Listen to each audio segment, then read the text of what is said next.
Assalamualaikum warahmatullahi wabarakatuh. Bismillahirrahmanirrahim. Alhamdulillahirabbil alamin. Ini tak pakai? Itu untuk kamera. Okey, wassalatu wassalamu ala asyrafil anbiya wal mursalin nabiyina Muhammadin wa ala alihi wa sahbihi ajma'in. Terganggu Ustaz. Tak apa, masalah. Untuk tepi tak apa? Sama masuk soal ya. Okey. Alhamdulillah, kita segala puji dan syukur kepada Allah Subhanahu wa taala di atas limpahan rahmat yang Allah rezekikan kepada kita, dapat sekali lagi kita berkumpul dan dapat sekali lagi kita meneruskan bacaan kita pada kitab Talbis Iblis. Talbis Iblis dalam membicara dan membincangkan tipu daya iblis. Terkhusus pada bab kita sekarang ini berkaitan dengan para penguasa atau para fuqaha mendekati para penguasa. Muslimin dan muslimat yang dirahmati Allah Subhanahu wa taala sekalian, kita sering ingatkan diri kita bahawa maksud dalam beragama ni adalah untuk mencari redha Allah Subhanahu wa taala. Keutamaan dalam hidup kita asal saja Allah Subhanahu wa taala redha. Apa pun yang berlaku, itulah keutamaan kita. Biarlah pada pandangan manusia kita hina dan rendah, biarlah pada pandangan manusia nampak macam kita salah, tapi di sisi Allah Subhanahu wa taala itulah yang paling kita utamakan. Biarlah pandangan Allah terhadap kita itu benar, dan biarlah Allah Subhanahu wa taala redha ke atas kita. Ni dalam keadaan apa pun yang berlaku kehidupan kita ni, pandangan Allah adalah yang lebih utama. Justru kita berusaha dan belajar dalam hidup ini untuk menepati redha Allah Subhanahu wa taala. Kerana itu kita senantiasa berdoa kepada Allah. Apa doa kita kepada Allah? Allahumma waffiqna lima tuhibbu wa tarda wa khudh bina wasina ila albirri wat taqwa. Ya Allah, taufikkan kami kepada apa yang Engkau suka dan apa yang Engkau redha. Sekali lagi kita kata apa? Ya Allah, taufikkan kami. Apa maksud taufik? Allah memberikan petunjuk dan memberikan kemudahan untuk mengikuti petunjuk tersebut. Taufikkan kami kepada apa yang Engkau suka, kepada apa yang Allah suka kita buat. Wa tarda, dan apa yang Engkau redha. Wa khudh binawasina ilal birri wat taqwa, dan ambillah ubun-ubun kami. Yani ambillah ubun-ubun kami. Kalau kita kata seorang anak, seorang budak, maka kita pegang kepala dia, kita tarik dia pada apa yang kita nak. Mana kita serahkan ubun-ubun kita ni, kepala kita ni, seolah-olah Allah Azza wa Jalla tariklah dia kepada apa yang Allah nak. Kepada mana? Ilal birri wat taqwa, kepada kebaikan dan juga ketakwaan. Doa banyak-banyak. Ini antara doa yang kita senantiasa baca supaya Allah Subhanahu wa taala memandu kita dalam keadaan setengah-setengah keadaan. Kita tak sedar atau kita pun rasa lemah dalam soal hidup, dalam soal melakukan amal ibadah. Lalu kita minta taufik dengan Allah. Wa ma taufiqi illa billah. Tidaklah taufik yang datang kepada kita ini melainkan dari Allah Subhanahu wa taala. Dialah sahaja yang boleh memandu dan memberikan petunjuk serta taufik kepada kita untuk beramal pada apa yang Dia suka dan pada apa yang Dia redha. Maka untuk tujuan tersebutlah kita hidup dan kita beramal. Dalam masa yang sama, syaitan tetap berusaha untuk memesongkan kita dari jalan yang Allah redai. Kerana itu talbis iblis ini datang dalam pelbagai sudut, dan kita baca supaya kita sering ingat tentang tipu daya ini yang senantiasa ada, dan supaya kita juga andai kata terlibat dan terjebak, kita boleh keluar dan kembali ke pangkal jalan. Itu sajalah. Mudah-mudahan Allah menjaga kehidupan kita dan Allah memandu kita kepada apa yang Allah redha. Cuma mungkin karakter kita tu tak sampai lagi lah pada tempat ataupun pada sudut talbis iblis yang mungkin berkaitan dengan kita, dan kita tak tahu kita ni duduk kategori mana. Kita dah baca sebelum daripada ni talbis iblis dalam sudut akidah, kita dah baca kepada ahli kalam, kita dah baca kepada hatta ahlul hadis, kita dah baca kepada para fuqaha, nanti sampai kepada para penceramah, para pengkuliah, kepada ahli sastra, kepada ahli macam-macam, nanti sampai kepada yang kena dengan kita. Kita pun cepat-cepat, ya Allah, apakah aku terlibat dengannya? Lalu kita beristighfar, kembali kepada jalan yang benar. Mudah-mudahan bab kita yang nak baca pada pagi ini ialah bab para fuqaha mendekati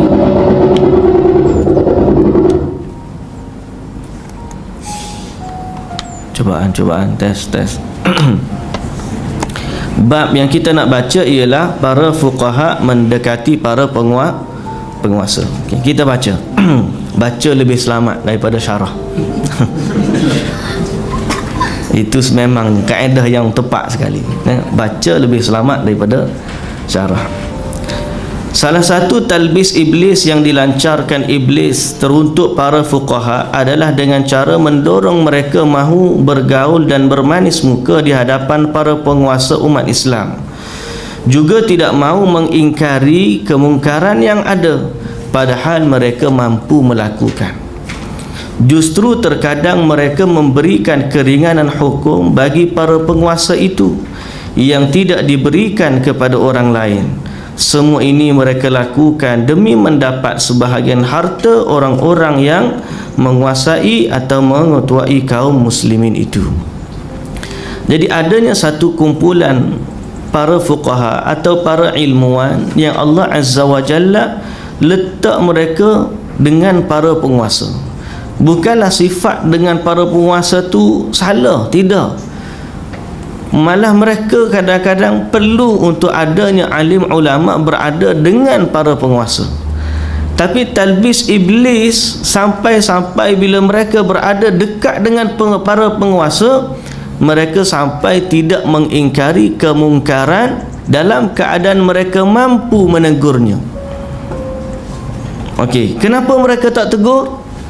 Kerana mungkin adanya sesuatu yang mereka ingin dapatkan dari para penguasa tersebut, sama ada dari sudut pengiktirafan, penguasaan, harta dan seumpama dengannya. Akibat nyata yang ditimbulkan dari tindakan tersebut ialah tersebarnya kerosakan. Tersebarnya kerosakan pada tiga pihak. Pihak yang pertama kepada si penguasa itu sendiri, kerana dia akan berkata, sekiranya aku tidak berada di atas kebenaran, pasti si fulan yang terkenal sebagai ahli fiqh itu mengingkari sikapku. Makna dia kata keberadaan dia bersama dengan para penguasa menyebabkan para penguasa tu kata aku betul lah. Sebab apa? Ni orang alim duduk dengan aku. Kalau aku salah, takkan dia nak duduk dengan aku. Pastilah dia akan menegur kesalahanku dan dia meninggalkanku kalau aku salah. Maka yang tertipu pertama penguasa itu sendiri. Yang kedua yang tertipu juga adalah orang awam. Orang awam bila tertipu dia kata apa? Dia kata tidak ada masalah dengan penguasa tersebut. Jika demikian juga harta serta apa yang dia buat, sebab si fulan ahli fiqh ada bersamanya. Dia kan ada panel syariat, contohlah. Dia kan ada penasihat agama. Kalau dia buat tak betul, mesti penasihat agama dia tegur. Kalaulah dia buat tu dalam keadaan dia ada penasihat agama, bererti dia buat tu betul. Orang awam tertipu dengan kemungkaran dia disebabkan wujudnya orang-orang begini di sebelah para penguasa. Dua, orang awam tertipu. Yang ketiga, ahli fiqh itu sendiri juga tertipu kerana agamanya menjadi rosak akibat perbuatannya terhadap para penguasa tersebut. Jadi bahaya. Sebab tu sebahagian daripada para ulama, mereka tak suka berdampingan dengan para penguasa. Dia khawatiri, takut-takut sifat mereka mendampingi itu saja sudah cukup untuk menyebabkan si penguasa tertipu, orang awam tertipu, dia juga tertipu. Sebab apa? Sekadar duduk di dekat dengan dia. Apatah lagi kalau sifatnya tidak mengingkari kemungkaran penguasa.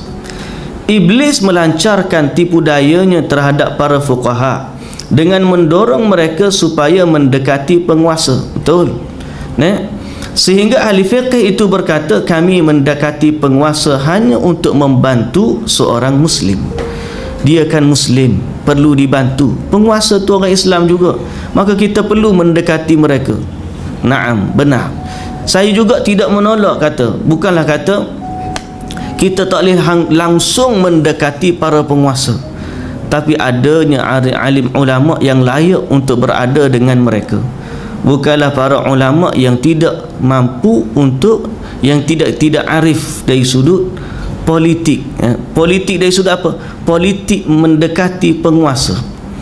Bukan politik penguasa tu dengan rakyat dah. Politik dia sebab takut-takut mereka mengambil manfaat daripada kita dan kita mendapat kemudaratan daripada dia.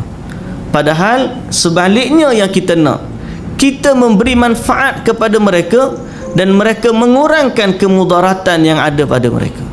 Tapi sebaliknya, sebab tu Syekh masyhur Hasan Salman, waktu saya dengan seorang sahabat, sahabat karib saya, hafizahullah, dia nak berkecimpung dalam dunia politik. Pernah kami jumpa Syekh di satu tempat di Indonesia. Dia tanya pandangan Syekh tu, bagaimana kalau saya ni ataupun orang nak menceburkan diri dari dalam bidang politik. Dia memberi nasihat. Syekh kata memang memberi nasihat, politik ni sangat, dunia yang sangat mencabar. Sama ada kamu yang mendapat manfaat atau kamu yang diambil manfaat. Kalau sama ada kamu menggunakan penguasa untuk Islam ataupun penguasa menggunakan kamu untuk kekuasaan. Dua tu. Di saat kamu nilailah sendiri maslahat mana yang lebih besar. Kalau maslahat kamu lebih rajih, maknanya kamu lebih mendekati penguasa, makna penguasa itu lebih dengar kata kamu, maka beradalah dekat dengan dia. Tapi kalau sampai kamu yang dengar kata penguasa, maka larilah daripada dia. Lebih kurang begitulah nasihat dia kepada sahabat saya tu. Mudah-mudahan nasihat itu kekal dalam diri dia dan Allah jaga dia, dan Allah jaga niat dia dalam soal untuk mendampingi atau berada dalam dunia politik untuk maslahat umat. Tapi bagi saya kata saya tidak ahli dalam soal tersebut. Politik kita setakat baca kitab lagu ni, inilah kemampuan kita. Betul tak? Kadang-kadang kita ni sebelum diberi kekuatan atau sebelum diberi jawatan, macam-macam kita boleh kata. Tapi di saat kita diberi kedudukan, fitnah itu akan datang dan melanda kita. Tipu daya iblis ini segera tersingkap tatkala ada orang selainnya yang menemui sang penguasa guna menawarkan bantuan. Tiba-tiba tengah-tengah dia berpakat dengan orang tu, penguasa ni, untuk tujuan Islam, ada pula orang lain nak mari. Di saat itu dia mungkin tidak senang, bahkan dia mencela kerana dia ingin hanya dia yang dekat dengan sang penguasa. Maka wujudlah sama-sama ahli agama pun, wujudlah apa yang telah berlaku pada ahli-ahli politik sebelumnya, cantas mencantas, potong lain dan sebagainya, sabotaj, walaupun mereka asalnya adalah agamawan. Sebab apa? Itulah fitnah penguasa. Itulah fitnah penguasa. Di antara talbis iblis terhadap ahli fikih adalah dengan mendorong mereka untuk mengambil harta para penguasa. Misalnya dengan kata-kata hasutan, kamu memiliki hak pada harta tersebut, padahal telah maklum jika harta itu berasal dari sumber yang haram, tentu dia tidak boleh mengambilnya sedikit pun. Jika berasal dari sumber yang syubhat, maka meninggalkannya lebih utama dari mengambilnya. Dan jika berasal dari sumber yang mubah, maka dia boleh mengambilnya sesuai dengan posisi atau kedudukan pribadi dalam agama, bukan kerana berdasarkan motif akan membelanjakannya secara serampangan. Kadang-kadang dalam bab warak, saya ingat cerita, kalau kita ingat adalah dulu saya cerita tentang masa daurah tentang keluarga dalam bab berkahwin. Ingat tak yang saya kempen suruh kahwin, muda-mudi tu suruh kahwin? Tak ingat lah, kena buat daurah sekali lagi ni betul lah. Sebab pakak tak ingat belakang. Hak praktik pun saya tengok tak praktik belah mana. Sekali dengan ustaz pun tak praktik juga. Jadi kena buat daurah sekali lagi ni. Apa cerita masa tu? Cerita pada masa tu bagaimana Imam Ahmad memilih menantu. Ingat tak? Di saat seorang wanita datang tanya Imam Ahmad satu soalan, kemudian Imam Ahmad pun selepas daripada dia tanya soalan, dia kata kepada anak dia Abdullah, mungkin tengok dia ni masuk balik rumah siapa. Dia pun balik di rumah seorang alim nama dia Bishr ke Busur, lupa nama, tapi seorang alim, ulama besar, patut padan dah. Lepas tu dia pun kata, bila Abdullah kata kepada Imam Ahmad dia masuk rumah fulan ulama tersebut, maka dia pun kata kepada Ummu Abdillah, isteri dia, wahai Ummu Abdillah, ibu kepada Abdillah, iaitu isteri Imam Ahmad ni, pergi pinang anak perempuan kawan tu. Dia pun pergi pinang. Lepas tu orang bertanya lepas dia tu, kenapa kamu pergi pinang? Hanya dengan sebab satu soalan dia tanya di tengah jalan. Dia kata, mu tahu dia tanya soalan apa? Dia tanya, wahai Imam, aku ni suka ngait benang lah. Sampai tengah malam duk ngait lagi. Dia kata, sampai keadaan kadang-kadang minyak pelita aku habis. Soalan dia, boleh tak aku guna lampu atau cahaya daripada pelita milik penguasa untuk mengait kain? Walhal dia kata, kita tahu para penguasa itu mengambil harta secara haram dari rakyatnya. Imam Ahmad dengar soalan tu je, dia kata apa? Dia jawab masa tu, tak boleh lah. Dia kata, orang tanya kenapa tak boleh? Sebab wanita ni tadi tanya bukan dari sudut bab harus atau pun tidak. Imam Ahmad faham bahawa dia berasal daripada orang yang warak, maka dari sudut waraknya, baik tak payahlah. Imam Ahmad jawab, baik tak payahlah, sebab soalan tadi datang dari orang yang warak, menjaga waraknya daripada perkara yang syubhat. Sampai ke tahap tu sifat orang takut kepada harta daripada penguasa yang zalim. Sebahagian daripada orang tak minum daripada bekas-bekas awam. Kan dulu kadang-kadang ada air-air yang diletakkan oleh para penguasa sebagai air sabil, pergi boleh minum daripada para penguasa. Sebahagian mereka tak minum pun air daripada penguasa yang diberi secara percuma. Sebab apa?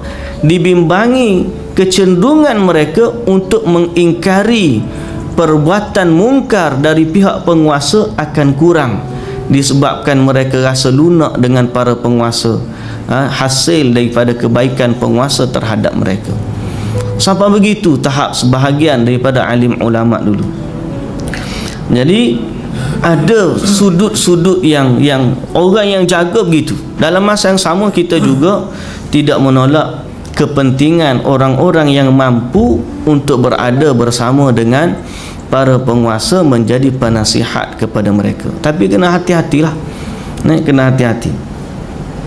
Baik, boleh jadi ada orang awam yang akan mengikuti perbuatan ahli fikih yang terperdaya oleh iblis ini, sehingga mereka membolehkan apa yang dibolehkannya.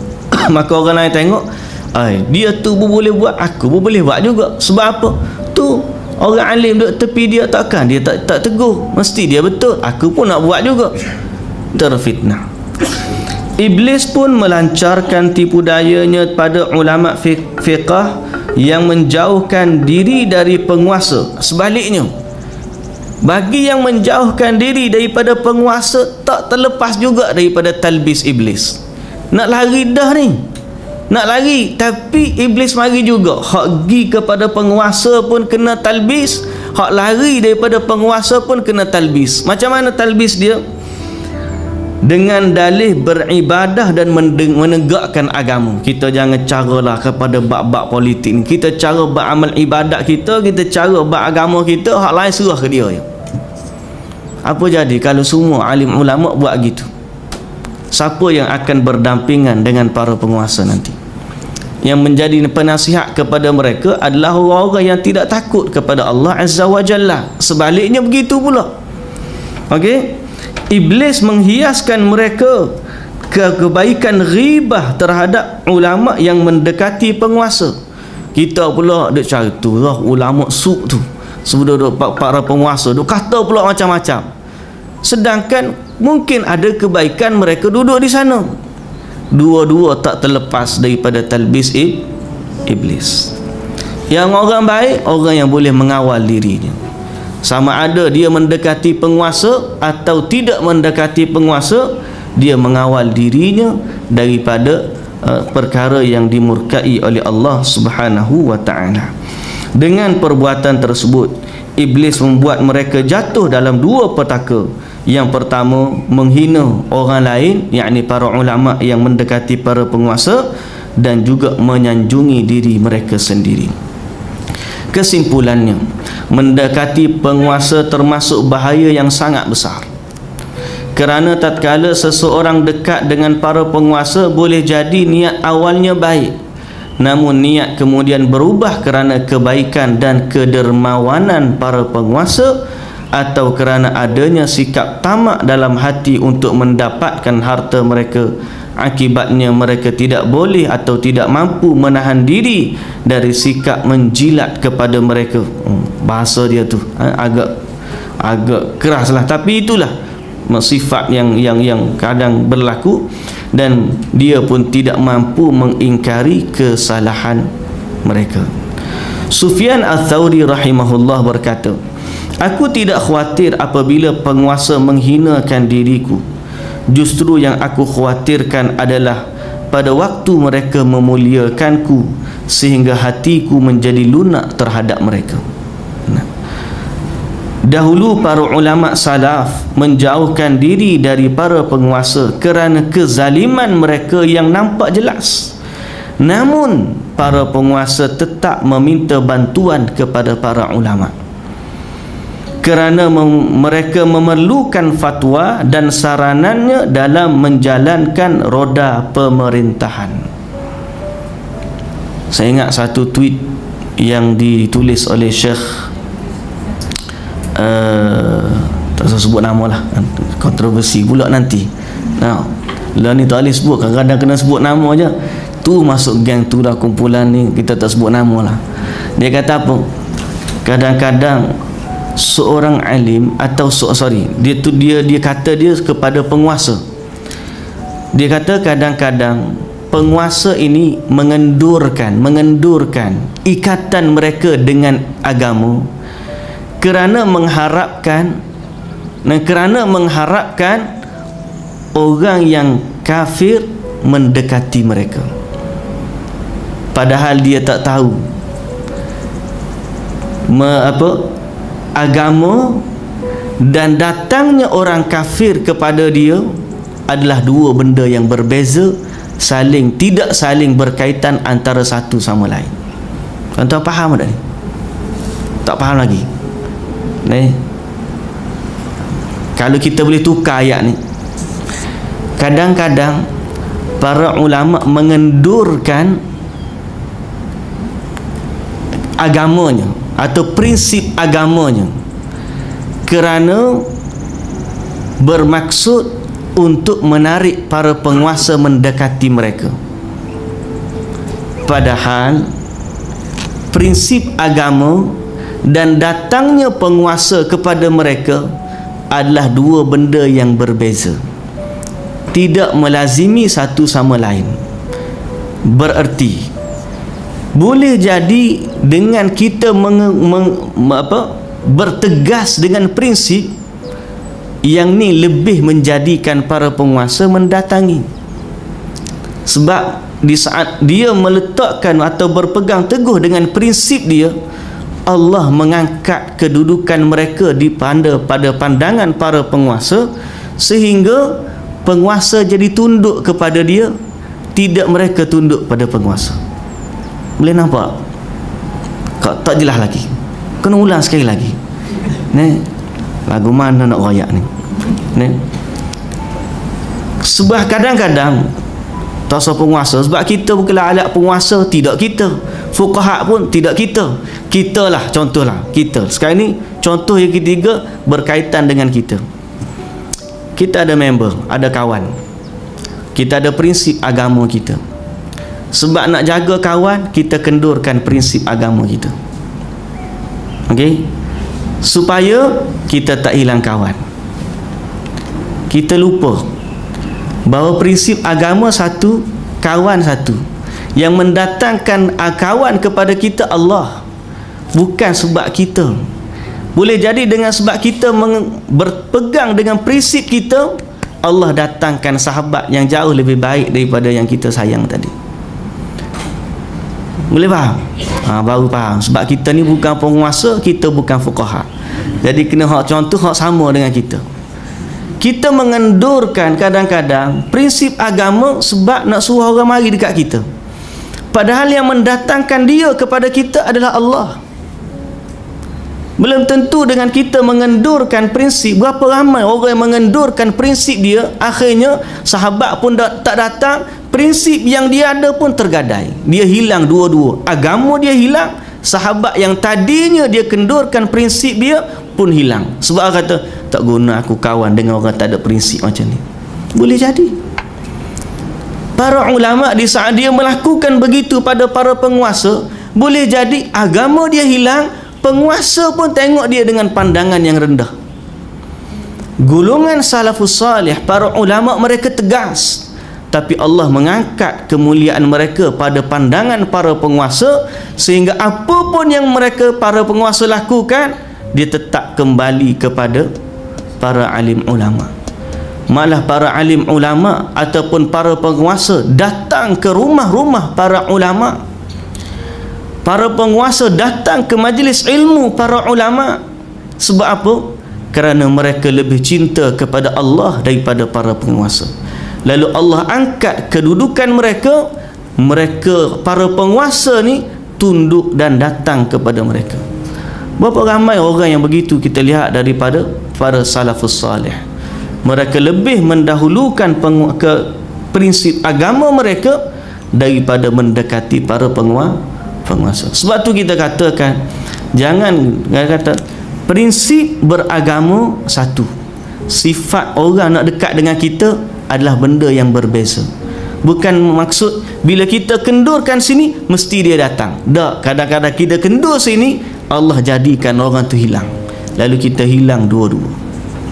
Agama pun hilang, yang kita nak dia rapat dengan kita pun akhirnya dia juga hilang. Akhirnya saja dua-dua tak ada.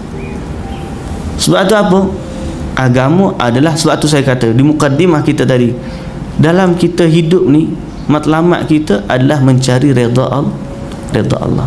Apabila Allah redha kepada kita, maka Allah akan jadikan manusia keliling kita juga redha kepada kita.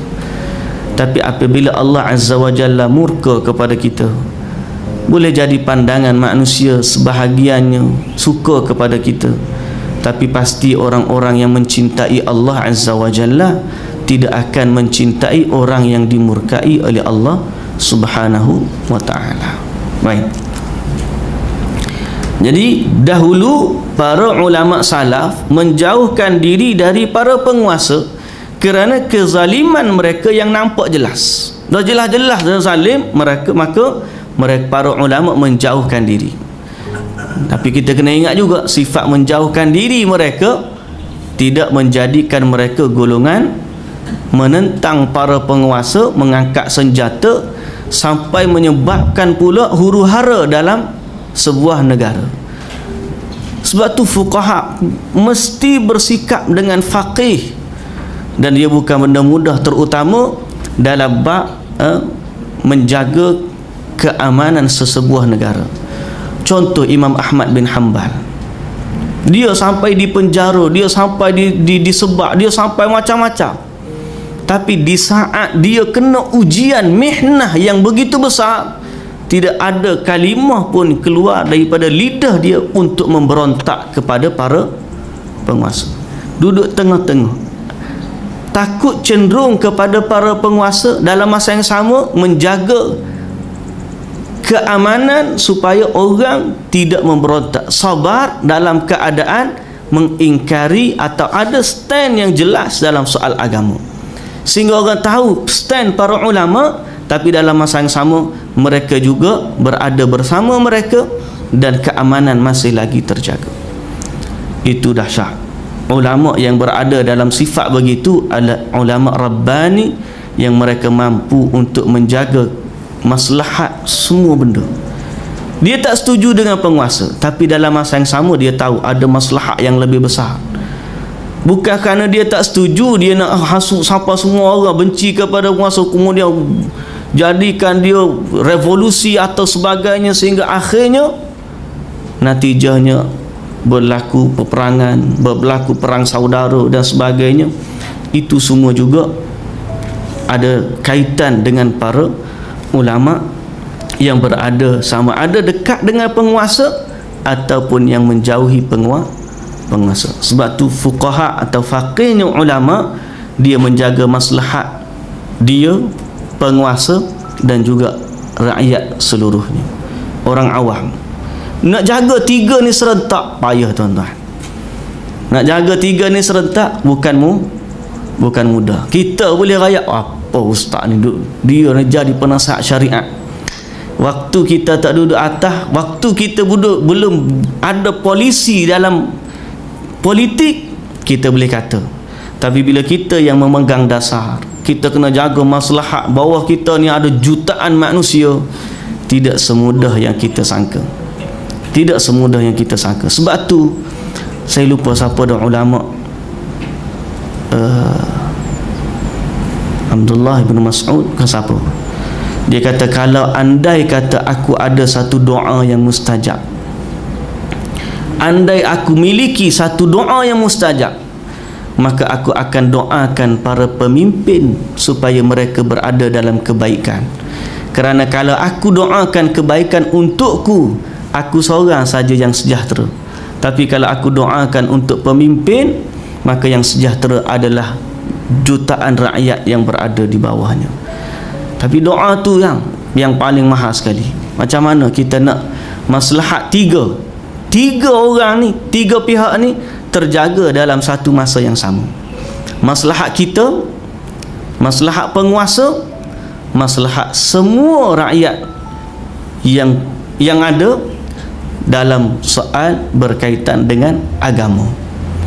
Payah kita tak jadi penguasa ni, kita rasa mudah ni. Sebab tu doakan para ulama kita, doakan para pemimpin kita, doakan mereka. Dah kita tak mampu nak cegah kemungkaran mereka, doakan mereka. Kalau kita ni mampu, kalau kita duk cakap sini, suara kita tak sampai pun kepada dia. Betul tak? Hari ni kita buat seminar senarai keburukan para pemerintah. Buat pula seminar yang kedua, senarai keburukan para ulama yang berada dekat dengan pemerintah. Apa yang kita dapat? Yang kita dapat, kita syok sendiri dia bilang kesalahan orang. Sampai tak ke dia, mungkin kita tak masuk senarai dia. Dia tahu pun tak penting, tak tahu pun tak penting.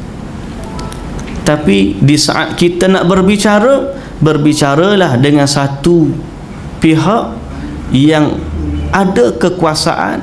Suara kita pasti sampai kepada dia dan dia pasti boleh mengubah sesuatu sekehendaknya, iaitulah sepotong doa yang kita hantarkan untuk mereka kepada Allah Subhanahu wa taala. Wallahu taala alam. Tambah-tambah doa dalam Ramadan, hantarkanlah. Hantarkanlah doa-doa. Kita takut nak mendekati, sama ada nak duduk alim ni pun takut, nak duduk alim tu nak jadi pemimpin bukan mudah tuan-tuan. Hari ni nak belaka, hari ni pakat bubuk belaka. Tapi kalau orang bagi, hak tak jadi lagi ni pun putih habis dah rambut. Nah, baru nak jaga sebuah keluarga. Baru satu Abu Talha putih dah rambut. Kalau dua,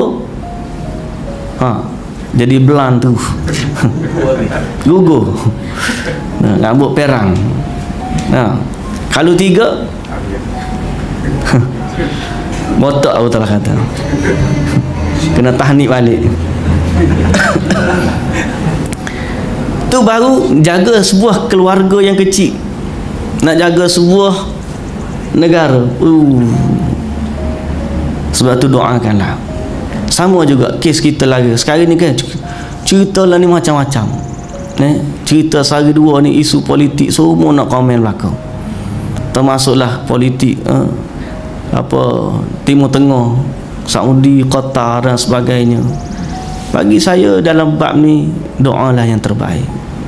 Kadang-kadang siasah ni kita tak tahu di sebaliknya, di belakang tu apa ada sebenarnya.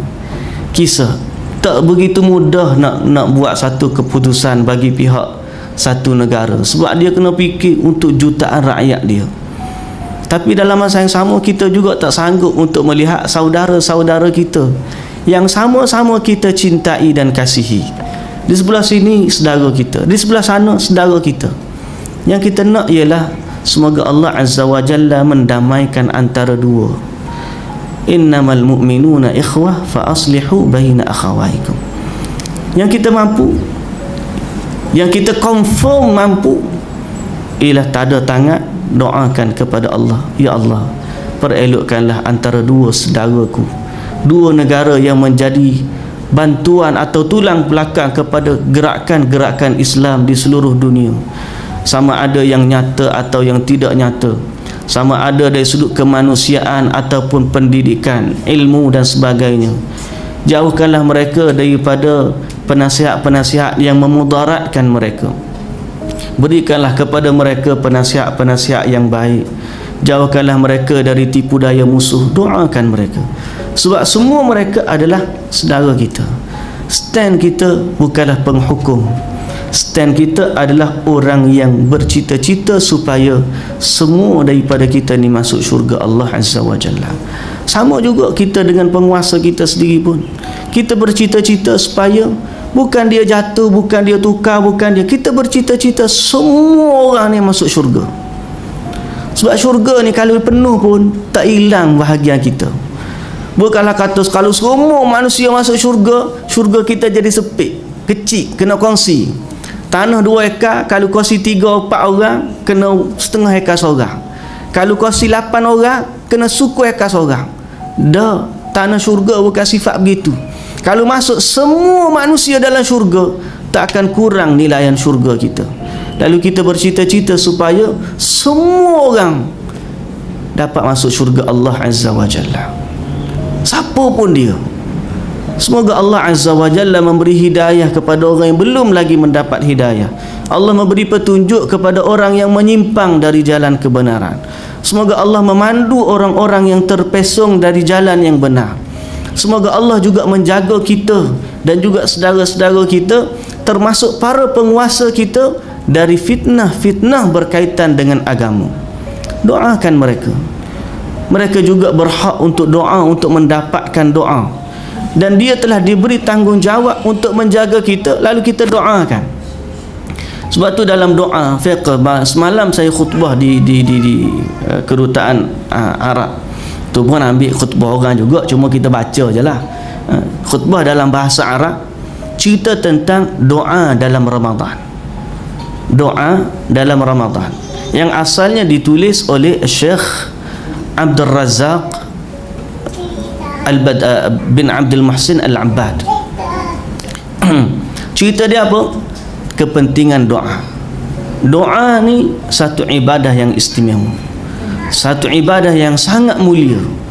Malah tidak ada ibadah yang lebih mulia di sisi Allah daripada doa. Dalam riwayat At-Tabrani disebut bahawa ad-du'a huwal ibadah. Doa itu adalah ibadah. Doa itu sendiri adalah ibadah. Tiba-tiba datang pula dari seorang yang berpuasa. Nabi SAW kata 3 doa yang tidak ditolak. Doa orang yang doa orang yang dizalimi, doa orang yang berpuasa, dan doa orang bermusafir. Dalam riwayat yang lain 3 doa mustajab. Doa ayah kepada anaknya, doa orang yang berpuasa, dan doa orang yang bermusafir. Doa ayah itu termasuklah ibu kepada anaknya, tidak atau mustajab di sisi Allah Subhanahu wa taala. Itu doa orang berpuasa secara umum, tak kisah Ramadan atau di luar Ramadan, puasa sunat atau puasa wajib, semua doa orang berpuasa mustajab. Tiba-tiba doa orang berpuasa di bulan Ramadan, dia sedang melakukan puasa wajib dalam Ramadan pula, maka doa dia sangat-sangat istimewa di sisi Allah Subhanahu wa ta'ala. Jadi jadilah sepanjang Ramadan seorang hamba yang rajin berdoa, dalam mengharapkan doanya diterima oleh Allah, dalam harapan bahawa hajatnya ditunaikan oleh Allah. Tapi dalam masa yang sama, khususkan doa dan umumkan juga. Khususkan doa untuk diri sendiri, untuk kaum keluarga, untuk kaum kerabat, untuk sanak saudara, sahabat handai, orang-orang yang kita kenal, jiran tetangga, dan juga umumkan kepada orang yang kita tak kenal, termasuklah kaum muslimin dan juga muslimat. Doa kepada orang-orang yang luas, yang kita kenal, yang kita tak kenal. Sebab apa? Tidak ada perkara yang boleh menolak doa orang yang berpuasa. Lalu kenapa kita nak sempitkan dia? Umumkan kebaikan doa kita kepada semua orang. Ya Allah, rahmatilah semua orang yang berpuasa. Ya Allah, rahmatilah semua penduduk negeri ini yang beriman kepada Allah. Ya Allah, jagalah para penguasanya, jagalah para pemimpinnya daripada fitnah. Andai mereka tersalah, tunjukkanlah kebenaran kepada mereka. Andai mereka terlupa, sedarkanlah mereka. Andai mereka, ya Allah, tersesat jalan, kembalikanlah mereka ke pangkal jalan. Hadirkanlah, ya Allah, seseorang yang mampu menasihati mereka dalam keadaan kami tak mampu menasihati mereka. Ya Allah, perkenankanlah doa kami, kurniakanlah kebaikan kepada semua orang yang menjaga urusan kaum muslimin. Boleh tak kita doa kita? Itu lebih baik daripada kita menjadi penganalisis politik yang kita tak tahu lagu mana. Boleh jadi fakta kita betul, boleh jadi fakta kita salah. Tapi kalau doa, Allah yang mendengarnya, dan pasti Allah ada pilihan yang terbaik, yang lebih dia tahu daripada kita. Baik. Baik, kembali kepada kitab kita ni. Lalu muncullah orang yang kecenderungannya terhadap dunia sangat kuat.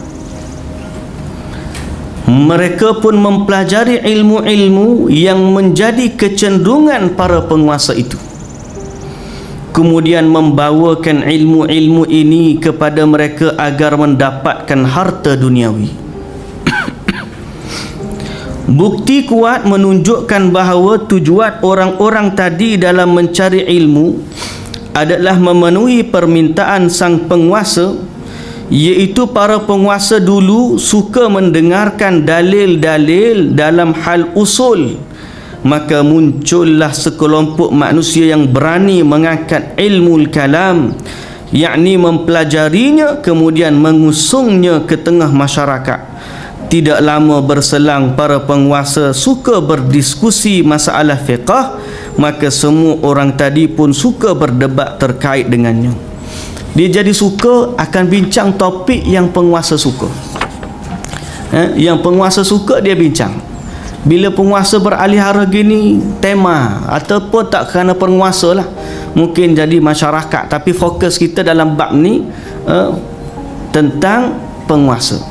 Tapi ada juga para ahli agama yang dia cenderung sesuai dengan kehendak, atau kita panggil ikut trend.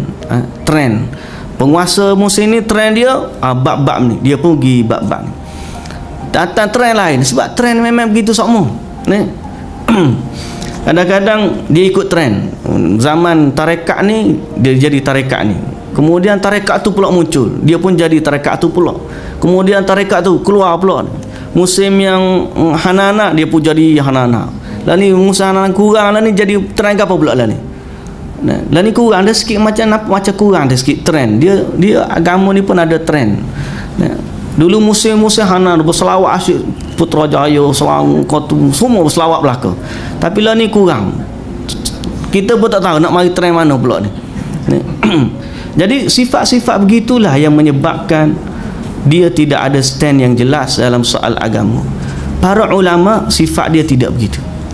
Sifat dia as-sabat, istiqamah di atas kebenaran, bukan ikut angin masyarakat ataupun penguasa.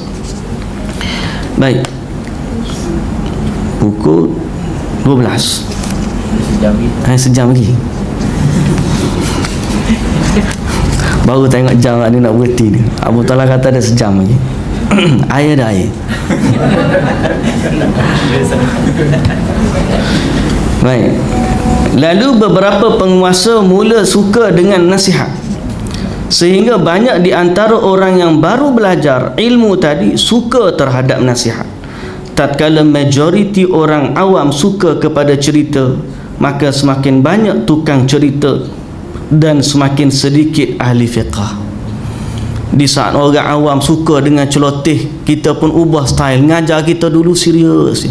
Lalu kita pun cari modal-modal lawak untuk dimasukkan dalam kuliah kita. Lah jadi pula trend ustaz jadi lawak pula. Akhir sekali makin sedikit para fuqaha, makin banyak para penglipu lara. Trend lah tu dah. Apa lagi? Dulu saya pun begitu juga, mula-mula fikir aku nak buat lawak gapo biar orang suka aku mengajar. Lah sekali asyik buat lawak orang tak suka. Gelak buat lawak orang tak gelak. Jadi akhir sekali baik aku tu buat lawak lah. Nah, lawak santai tu kadang-kadang setakat geletek sikit-sikit je lah boleh. Nak kata terbahak-bahak tu tidak lah. Tapi trend tu menyebabkan kadang-kadang terfikir.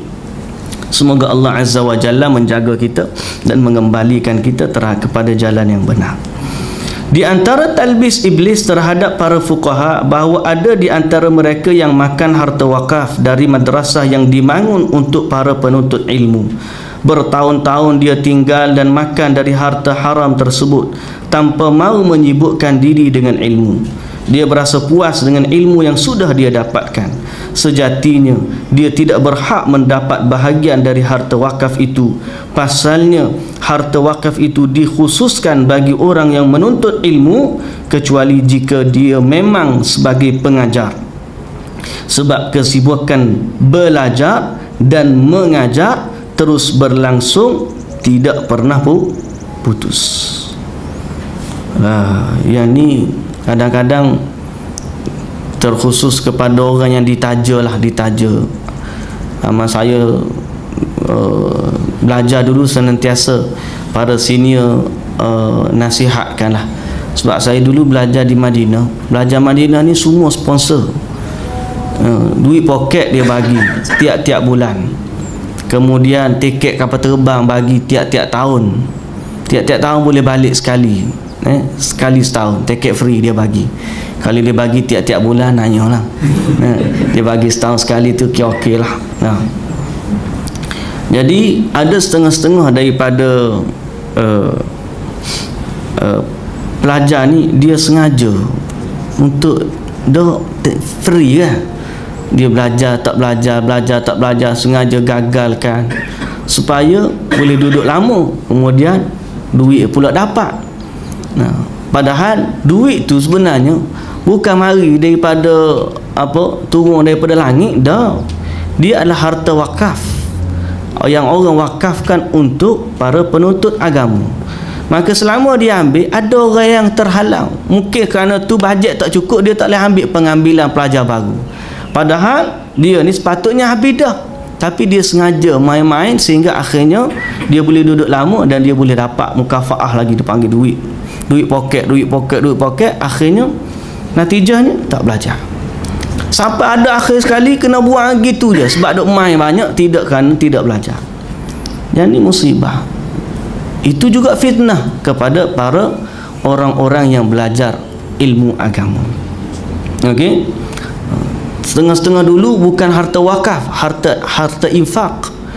Nak pergi ngaji, kemain buat jamu laksa, nak buat kenduri, sembelih kat lembu seka, nak minta ni bantuan daripada orang kampung pun atas dasar nak pergi tajar orang belajar ni, habis bagi belakang ni dengan harapan si fulan pergi belajar ilmu agama, belajar ilmu yang sahih, kemudian balik pula kampung bagi manfaat kepada penduduk kampung. Itu tujuan orang kampung bila saat dia hantar anak kampung dia ni untuk belajar agama. Tapi bila sampai sana, ada juga terfitnah, talbis. Kita tak kata semua, ada sebahagian, mungkin segelintir saja, kecil bilangannya, yang mana terfitnah. Akhirnya semua yang dia infakkan untuk dia belajar, akhirnya jadikan dia jadi tiket untuk dia berjalan-jalan atau bersiar-siar, dan dia tidak belajar dengan selayaknya, padahal dia datang dari hasil titik peluh orang lain yang bayar dia untuk pergi belajar sana. Talbis. Talbis. Orang-orang begini kita katakan ittaqullah, takutlah kepada Allah Azza wa Jalla, kerana sesungguhnya dia pergi untuk belajar atas nafkah orang yang sanggup mengorbankan harta mereka kerana Allah Subhanahu wa ta'ala. Dia infak fi sabilillah, tapi orang yang duduk di atas infak tersebut dia tak guna dengan sebaiknya. Allahu Akbar. Semoga Allah Azza wa Jalla mengampuni kita semua. Baik, di antara apa yang diceritakan ihwal sebahagian ahli fiqh, pemula yang berani melakukan hal-hal yang dilarang oleh syariat Islam. Sebahagian mereka ada yang mengenakan pakaian sutra, memakai perhiasan emas, melakukan kemaksiatan lainnya. Sementara itu sebab atau faktor yang membuat mereka terjerumus kepada kemaksiatan tersebut berbeza-beza, tak sama antara seorang fuqaha dengan fuqaha yang lainnya. Di antara mereka ada yang keyakinannya dalam usul agama itu rosak. Dia pelajari ilmu fiqh untuk menutupi kedoknya, kedok maknanya kesalahannya atau tembelangnya, supaya dapat mengambil harta wakaf, atau agar boleh menjadi pemimpin, atau agar dia boleh atau dia mampu berdebat. Di antara mereka ada yang akidahnya benar atau lurus, tapi hawa nafsu dan kegemaran melampiaskan syahwat telah menguasai dirinya, sementara dia tidak mempunyai sesuatu yang dapat memalingkannya dari semua itu. Sungguh perdebatan itu sendiri mendorong seseorang untuk bersikap sombong dan membanggakan diri sendiri. Padahal seseorang boleh jadi lurus dengan menempa diri serta memahami sejarah perjalanan hidup para salafus salih. Akan tetapi kebanyakan manusia jauh dari hal ini. Mereka tidak mempunyai apa pun melainkan hasrat yang mendukung nalurinya mencapai puncak. Sehingga dalam keadaan ini hawa nafsu akan bebas lepas tanpa ada kontrol yang boleh mengendalikannya. Allahu Akbar. Kita pun bimbang gitulah. Di saat kita ni ada pengikut, di saat orang puja, di saat orang puji, di saat orang angkat dan sebagainya, tak ada orang yang nak memberi nasihat. Kita ni pihak yang memberi nasihat. Akhir sekali jadilah mereka berada dalam keadaan tidak terkawal. Tidak terkawal. Di saat itu iblis lagi mudah nak datang. Di antara ulama fiqh ada yang tertipu dengan iblis dengan talbisnya. Kamu adalah orang yang berilmu dan pemberi fatwa, dan ilmu itu membela para pemiliknya. Tipu daya yang buruk lagi menipu, kerana justru ilmu lebih layak mendebatnya dan melipat gandakan azab baginya. Okey, jadi dia kata tak apa, kamu kan ilmuwan, orang berilmu, insya-Allah nanti ilmu ni akan menjadi hujah kepada kamu di hari akhirat. Dia lupa bahawa ilmu tu bukan sekadar menjadi hujah untuknya, tapi dia boleh menjadi hujah ke atasnya. Ini menjadi hujah ke atasnya. Al-Hasanul Basri menegaskan, ahli fiqh yang sejati adalah orang yang takut kepada Allah. Ibnu Aqil mengatakan, aku pernah melihat seorang ahli fiqh Khurasan yang mengenakan pakaian sutra dan memakai beberapa cincin emas. Orang fuqaha pakai pakaian sutra dan juga beberapa cincin emas.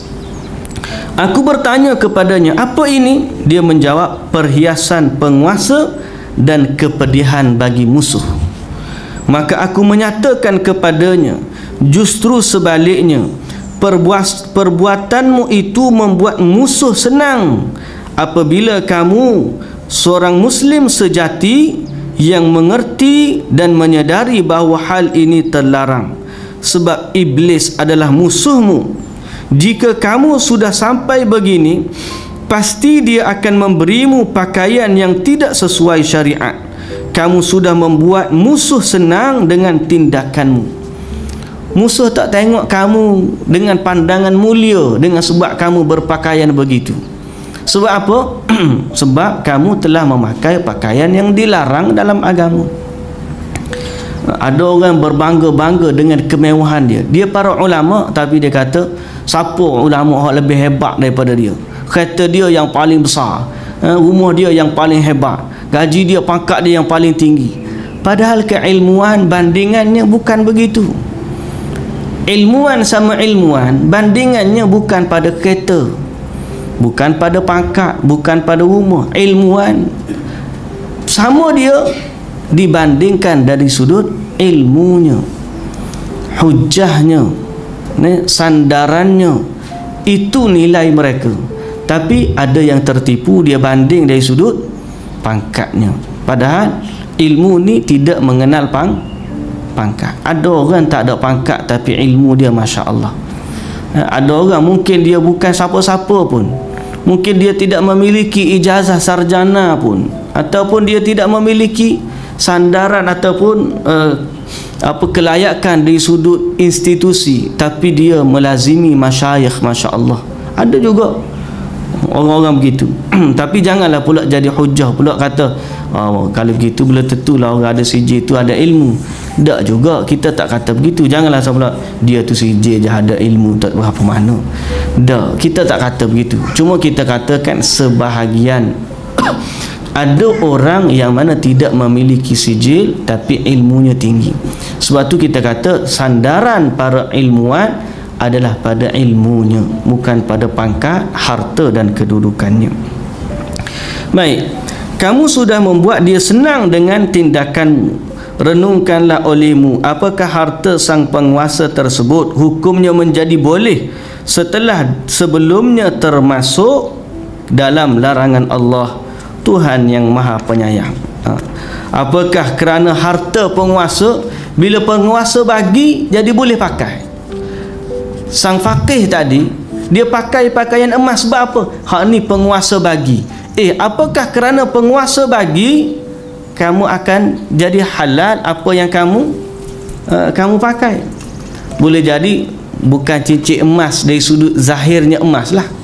Mungkin kerana ni cok mohon ke, ni adalah tanda kebesaran ke, mungkin diberi perhiasan-perhiasan yang tidak layak untuk dipakai oleh seorang muslim, tapi sebagai tanda kebesaran diraja. Mungkin wallahu ta'ala alam.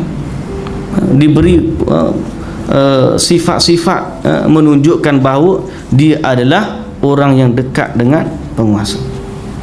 Jadi dia kata, kasihan sekali kamu, penguasa memberimu harta lalu kamu terlepas dari iman kerananya, padahal sepatutnya penguasa melepaskan baju kefasikan berkat ilmumu dan menggantikannya dengan baju ketakwaan. Yang inilah saya sebut sebelumnya. Selama nak berada dalam penguasa, jadilah penguasa yang melepaskan baju kefasikan, bukan dia yang terlepas dari iman. Nak dekat dengan penguasa boleh, malah bagi orang yang mampu, disitulah tempat yang terbaik untuk dia melakukan islah, mengubah manusia. Kerana siapa yang boleh mampu mengubah penguasa, dia akan mampu mengubah orang-orang yang di bawahnya. An-nasu ala dini mulukihim. Manusia ni di atas agama raja-raja mereka. Bagaimana orang-orang Melayu dulu yang kita baca dari sudut sejarah, asalnya mereka adalah Hindu, tapi masuk Islam secara berbondong-bondong. Kerana apa? Para penguasa mereka yang memeluk agama Islam. Betul, dakwah pada para penguasa. Nabi SAW dalam dakwah Nabi pergi kepada pembesar-pembesar untuk mengajak mereka kembali kepada Allah. Nabi pergi ke Taif, Nabi jumpa dengan penguasa-penguasa Taif supaya mereka masuk agama Islam. Itu juga sebahagian daripada uslubud dakwah. Tapi jangan sampai penguasa tidak melepaskan baju kefasikannya dalam masa yang sama yang mendekatinya terlepas dari iman. Yang tu yang bahaya. Okey. Lalu kata dia lagi, semoga Allah menimpakan kehinaan terhadap kalian sebab kalian telah meremehkan larangan sedemikian rupa. Seandainya kamu menyadari ini merupakan kebodohan perangaiku, sekarang cubaan yang menimpamu sudah benar-benar sempurna. Sungguh pelanggaran yang kamu lakukan adalah bukti rusaknya hatimu. Itu nasihat dia kepada sang faqih yang tadi memakai sutra dan memakai emas. Sebab dia telah terlepas dari iman, sedang penguasa yang patutnya dia nasihati tidak pun meninggalkan kefasikannya. Di antara talbis iblis terhadap ahli fiqh lainnya, yakni menjadikan mereka beranggapan baik ketika meremehkan para pemberi nasihat dan menolak kehadiran mereka, lalu berkata, siapa para pemberi nasihat itu? Mereka hanyalah tukang cerita. Ni satu lagi. Walaupun dia tak termasuk dalam bab penguasa, ada juga fitnah kepada para fuqaha apabila yang memberi nasihatnya orang yang tak sama level dengan mereka. Yang memberi nasihat, siapa dia nasihat ni? Oh, yang nasihat ni tukang penglipu lara, tukang pencerita. Oh, dia kata cerita tak sambil lah. Dia ni qusas. Oh, kita berkata dia ni qusas, para penglipu lara, para tukang cerita. Qusas ni salah ke? Salah qusas. Tahu qusas? Tak tahu. Orang yang suka bercerita, kisah-kisah, daripada perkataan kisah. Kisah, orang yang bagi pencerita tu dipanggil qusas. Qusas ni kadang-kadang dia cerita-cerita yang berkaitan dengan iktibar. Kadang-kadang bila kita dengar cerita dia, tak ada hadis, tak ada Quran, tak ada apa, tapi kisah-kisah pengajaran, kisah-kisah teladan, kisah realiti. Dia cerita, saya jumpa dengan seorang fulan bin fulan begini-gini. Allah, kisah dia menginsafkan. Dia perlu jumpa, dia cerita, dia memang ahli dalam cerita. Soalan dia, pencerita ni salah ke tak salah? Sudah. Nak jawab? Cuba jawab. Nah, adik kita nak jawab. Salah ke tak salah? Tak. Nah, abah selalu dok cerita kat rumah. Selalu. Tak cerita. Tak cerita. Pencerita. Salah ke tak salah? Tukang cerita tidak tercela secara automatik dari keahliannya bercerita. Tak salah dia cerita. Cerita tak salah. Ada orang yang meremehkan para pencerita. Tukang cerita, dia ni bukan apa, dia cerita je. Kadang-kadang dengan cerita dia, orang insaf ada lebih daripada kita. Asal pencerita tak salah. Tapi salah bila? Sebab Allah Azza wa Jalla kata, nahnu naqussu alayka ahsanal qasas. Kami, kata Allah, menceritakan kepadamu cerita-cerita yang baik. Dalam Quran ada tak cerita? Ada. Jadi cerita tak salah. Faqsusil qasas, kata Allah, ceritalah kisah-kisah tersebut. Cerita tak salah. Tapi para pencerita menjadi tercela lantaran biasanya ceritanya panjang lebar tanpa menyinggung ilmu yang bermanfaat. Ceritanya nak gelak ketawa orang je. Ceritanya tidak membawakan input dari sudut ilmu agama. Tidak membawa input dari sudut hukum fiqh. Kita dengar cerita dia sampai orang dah boleh gelak ketawa, cerita sedih orang menangis. Lepas habis tu tetap orang tak tahu nak ambil wuduk cara yang betul. Orang tak tahu salat dengan salat yang betul. Orang tak tahu hukum-hukum, hatta nak mandi wajib dengan betul pun orang tak tahu. Tapi bila dengar cerita dia, siapa menangis dan orang tertawa. Jadi asalnya tak salah. Ceritalah dengan cerita yang bermanfaat dalam qadar yang munasabah, dan dalam masa yang sama juga jangan terlibat dengan cerita-cerita palsu dan bohong. Cerita yang direka-reka, ditokok tambah, di situ mulalah mari musibah-musibah dia. Asal cerita sejengkal dia nak suruh sedap cerita, dia tambah perisa, ada ajinomoto, ada garam, ada kicap, ada cili sos, ada mayonis, ada apa, cerita jadi sedap. Padahal cerita tu biasa saja. Lalu jadilah tokok tambah itu satu kebohongan, tambah pula dengan hadis-hadis palsu. Disitulah tercelanya para penglipu lara. Asalnya cerita ni boleh dibenarkan. Asalnya cerita ni dibenarkan. Jadi ada para fuqaha yang tak memandang langsung nasihat dari para pencerita, pun tak boleh juga. Kalau nasihat tu adalah nasihat yang baik, yang benar, maka ambillah, dengarlah nasihat tersebut. Adapun jika kisah yang dikemukakan tukang cerita itu, di sisi lain kebanyakan mereka mencampur ceritanya dengan karangan sendiri. Yang ni saya sebut tadi, karangan sendiri. Last kali cerita ni mana Ustaz dengar ni? Mana kita dengar? Kita jumpa sendiri pula orang yang diceritakan. Dan saya sebenarnya gitu je. Tapi bila ustaz tu cerita, jadi sedap cerita dia. Akhirnya yang dia tahu bahawa rupa-rupanya bercampur dengan karangan sendiri. Dan kadang-kadang mereka bersandar kepada hal-hal yang kebanyakannya mustahil. Cerita mustahil, mari ni jumpa singa, bagi singa pisang dan sebagainya. Akhirnya orang pun tak berkaitan dengan siapa-siapa. Tersasul, sorry. Cerita yang mustahil. Akhirnya yang dia nak menggambarkan kehebatan. Sebab tu kadang-kadang cerita-cerita orang-orang soleh daripada dulu ni dibesarkan oleh anak. Saya dulu zaman saya sekolah juga, zaman saya sekolah tahun 90-an kan, ada buku-buku kisah-kisah benar orang-orang soleh. Kamu pernah baca buku tu? Lama dulu. Minatlah tu. Kau demo tak minat dulu? Sekolah saya tak boleh masuk RTV, tak boleh masuk tu. Komik pun haram. Jadi hak boleh masuk tu lah buku-buku boleh baca pun. Jadi bacalah cerita. Orang jalan atas air.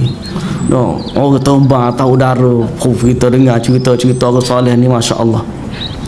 Akhirnya kita nampak orang soleh sudut begitu. Kalau orang soleh tu kena jalan atas air.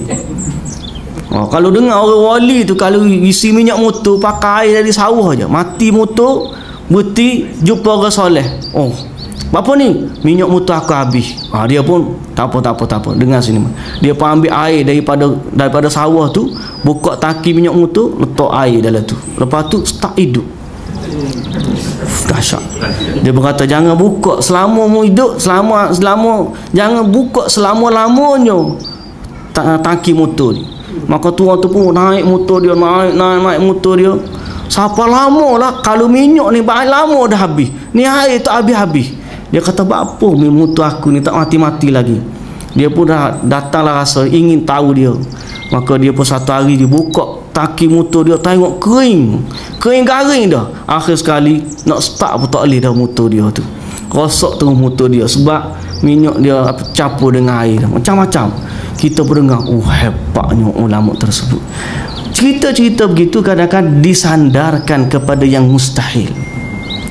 Walaupun karamah tu ada wujud, tapi bukanlah dalam maksud untuk diceritakan menjadi cerita bahan penglipulara. Sebab tu Syekh ataupun Al-Fadhil Dr. Abdul Basit bila kita bahas kitab Muniyatul Musalli dalam radio Aikim, cerita tentang kehebatan orang tu fulan ni, dia kata ada pun cerita-cerita begini, kita dengar sajalah. Dia kata nak benarkan, nak percaya pun tidak, nak kata ya, nak kata tidak, kita katalah wallahu a'lam. Gitu je lah. Sebab kadang-kadang ada cerita-cerita yang sifat dia mustahil untuk difikirkan sebagai logik. Wallahu ta'ala alam. Baik. Adapun jika kisah yang diceritakan, dikemukakan tukang cerita itu, tukang cerita itu adalah sesuatu yang benar dan mengandungi nasihat, maka dia tetap layak untuk dipuji. Tetap layak untuk dipuji. Terkait hal ini, Imam Ahmad bin Hanbal berkata, betapa perlunya manusia kepada tukang cerita yang jujur. Sebab ada kebaikan pada kisah-kisah tauladan ni. Kita dengar cerita orang susah, kita dengar cerita orang soleh yang benar. Kita perlu ambil iktibar daripada mereka. Betapa perlunya manusia kepada tukang cerita yang jujur. Baik. Talbis iblis kepada para penceramah. Ini ustaz lah ni. Pemberi nasihat dan penutur kisah. Semoga Allah Azza wa Jalla mengampunkan saya yang sedang berceramah dan juga sahabat-sahabat saya yang juga ahli ceramah, dan juga memandu kita semua kepada apa yang Allah suka dan apa yang Allah redha. Baik. Boleh baca lagi? Boleh? Boleh. Demo boleh sama. Ustaz je lah kena tekak sini. Kalau ada kopi tak? Baik. Ibnul Jauzi rahimahullah berkata, pada masa lalu yang menjadi penceramah adalah pemberi nasihat adalah para ulama dan ahli fiqh.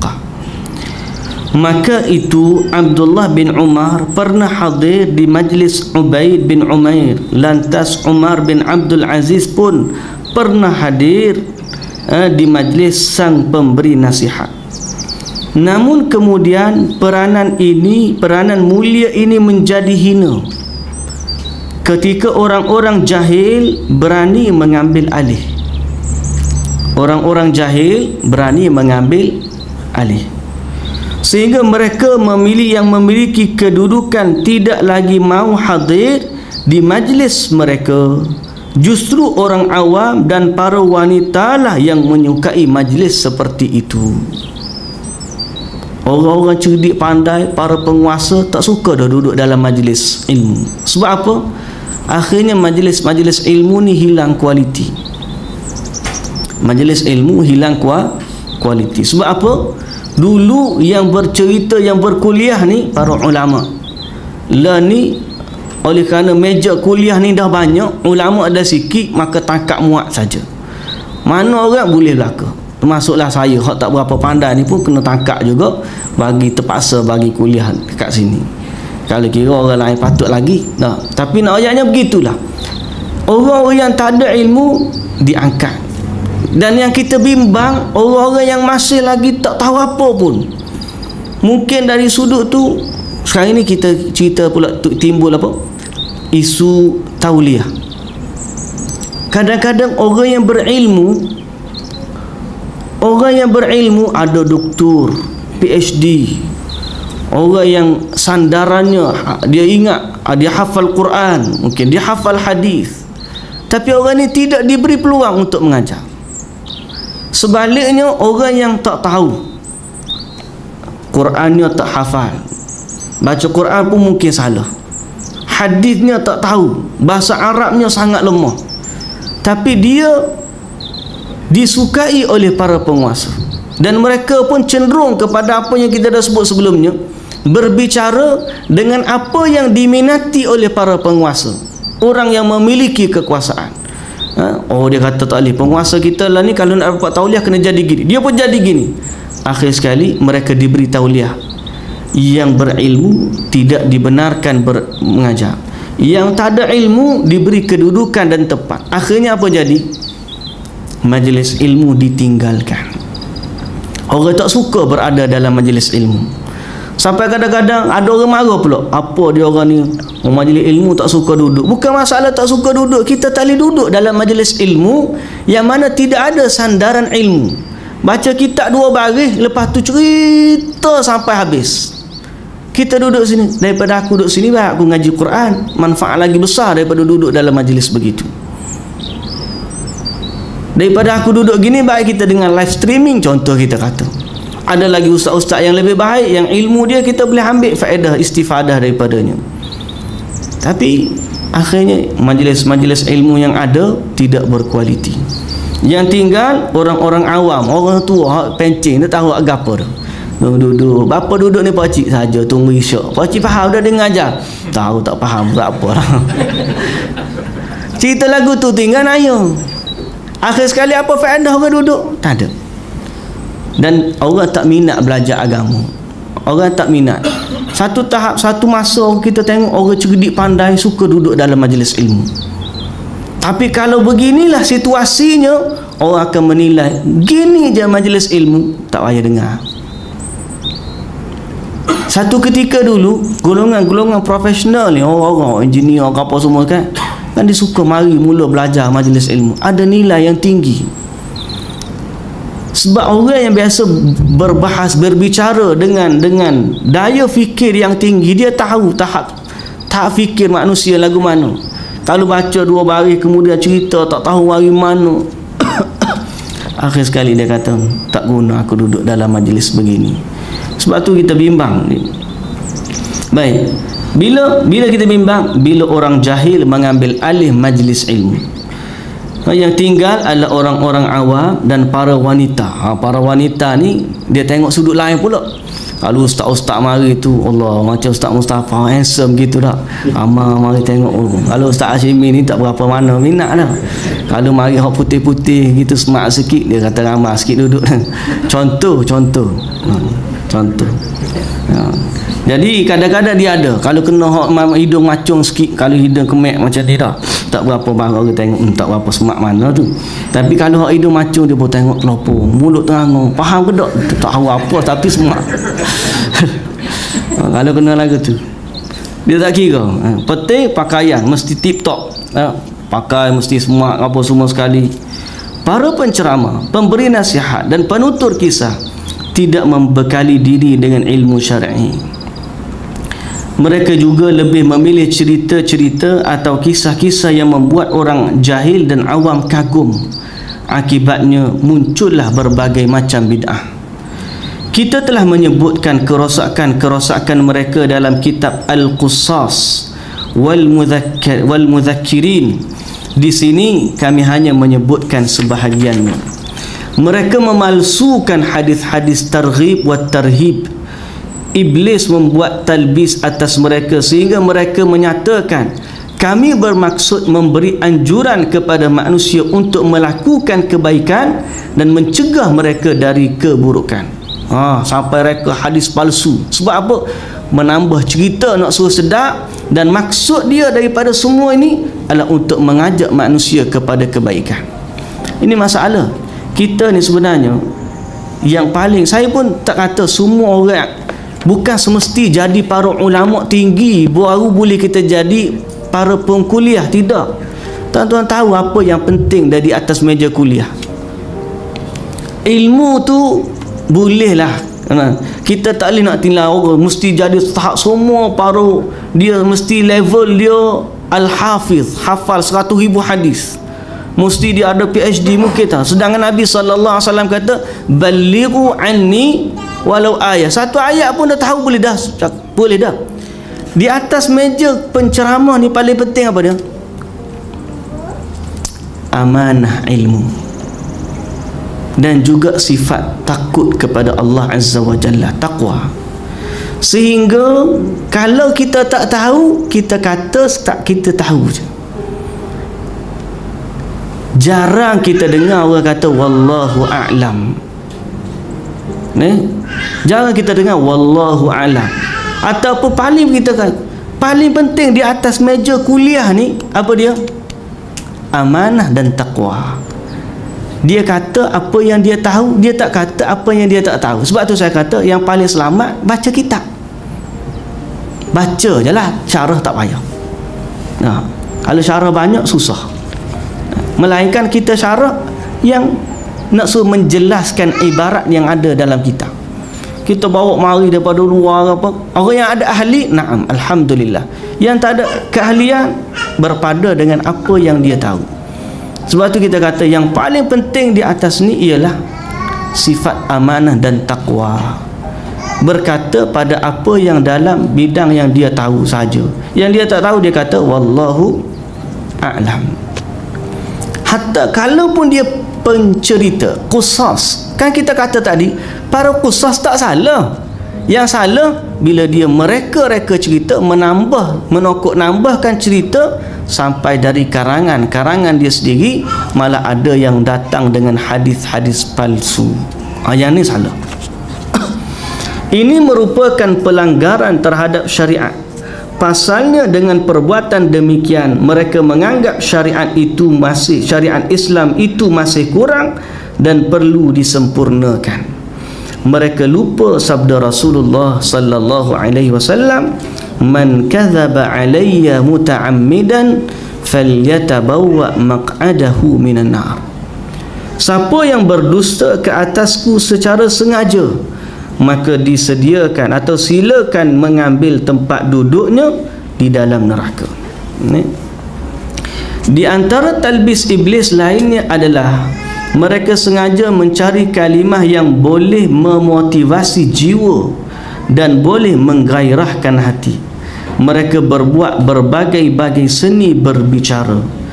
Anda dapat melihat mereka mendendangkan syair-syair ghazal yang bercerita tentang mabuk cinta.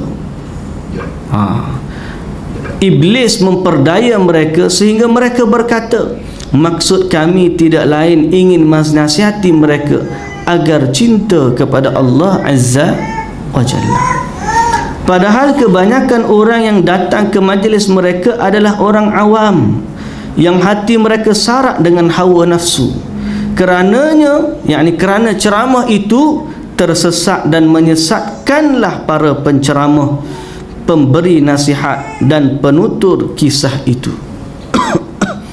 Sebahagian dari mereka ada yang menampakkan kesan penghayatan dan kekhusyukan melebihi apa yang ada di dalam hatinya. Itu terjadi kerana banyaknya orang yang datang kepada mereka yang tentunya menuntut kepura-puraan, sehingga jiwa mereka pun berusaha mengkreasi. Apa kreasi? Create, mencipta. Bahasa dia dahsyat. Mengkreasi. Baru ni kita kata bahagian apa tu? Hak nyamar tu baju askar tu panggil apa? Camouflage. Nah. Dia terjemah apa? Tak ingat dah. Berkuasa mengkreasi, mencipta tangisan dan kekhusyukan yang berlebihan. Ada sampai waktu cerita palsu, cerita dongeng tu pun dia menangis lagi. Padahal yang dia cerita tu adalah cerita dongeng. Tapi dia cerita, kita pun tak tahu dia cerita, dia menangis sebab apa. Menangis sebab cerita tu sedih ataupun menangiskan diri sendiri yang mana telah berdusta terhadap Rasulullah sallallahu alaihi wasallam. Siapa saja di antara mereka ada yang berdusta, nescaya dia merugi dunia akhirat. Dan siapa saja yang jujur, maka kejujurannya tidak terlepas dari riya yang menodainya. Di antara mereka ada yang melakukan gerakan-gerakan mengiringi bacaan yang dilagukan. Nada-nada yang mereka perlihatkan di zaman ini menyerupai nyanyian, sehingga lebih layak dikatakan haram daripada makruh. Sang qari bernyanyi, sedangkan sang penceramah menyanyikan kisah asmara dengan bertepuk tangan dan kedua kakinya menghentak-hentak mirip orang mabuk. Hal itu membuat jiwa bergelojak dan membangkitkan semangat. Lelaki atau wanita berteriak histeria sambil merobek-robek pakaian yang dikenakan. Hal itu kerana nafsu yang terpendam. Kemudian mereka keluar lantas menyerukan, majlis ini adalah majlis yang bagus. Maksud bagus itu adalah perbuatan yang haram yang dilakukan padanya. Ibn Jauzi ni tulis zaman bila? Ni zaman kita ni, rupa-rupanya zaman dulu dengan zaman sekarang ni template dia sama je. Sebab tu saya katakan modus operandi, SOP iblis ni sama je, watak saja berbeza. Zaman Nabi ada Abu Jahal, zaman ni pun pasti ada orang watak dia sama seperti Abu Jahal. Zaman Nabi Musa adanya Samiri, maka zaman sekarang ni pun akan ada zaman Samiri. Orang yang watak dia berbeza. Abu Lahab duduk belakang Nabi, ikut je Nabi ceramah. Di saat Nabi ceramah, dia bukan nak dengar hak Nabi rakyat, malah dia guna ceramah Nabi, dia kata jangan dengar, jangan dengar, jangan dengar dan jangan dengar. Zaman lah ni ada juga orang duk kumpul kuliah ustaz, bukan untuk dengar ceramah ustaz tu, tapi untuk ni tak betul situ, tak betul begini. Orang yang mencari keburukan dan menjadi kesalahan. Padahal yang kita nak kembali kepada maksud tadi, kita nak redha Allah Subhanahu wa ta'ala. Kita bimbang juga cerita bab buruk orang. Cerita-cerita takut kena pada diri sendiri. Tuan-tuan tolong doakanlah, tolong doakan saya terutamanya lah. Bila kita baca kisah ni, kita bimbang yang nanti Allah nak uji kita pada apa yang kita baca. Biasanya ilmu tu begitu. Di saat kita baca atau kita ajar sesuatu ilmu, Allah Azza wa Jalla akan uji kita sesuai dengan apa yang kita ajarkan. Tuan-tuan doakanlah, mudah-mudahan Allah Azza wa Jalla menjaga, melindungi para asatidzah kita, termasuklah saya, daripada perkara-perkara yang sedemikian. Baik, di antara mereka juga ada yang melakukan seperti yang disebutkan di atas. Macam kita tadi sang qari bernyanyi, yang kita kata tadi, sang qari bernyanyi. Ada yang sampai tanya, qari dah jadi Quran tu dah jadi lagu Jawa. Dia panggil lagu apa? Tak ingat dah. Azan lagu Jawa, baca Quran lagu Jawa, macam lagu tak tahu lagi kita nak kata ke apa. Kadang-kadang Al-Quran dibaca ikut lagu macam lagu Hindustan. Ada. Wallahu ta'ala alam. Semoga Allah Azza wa Jalla mengampuni kita semua.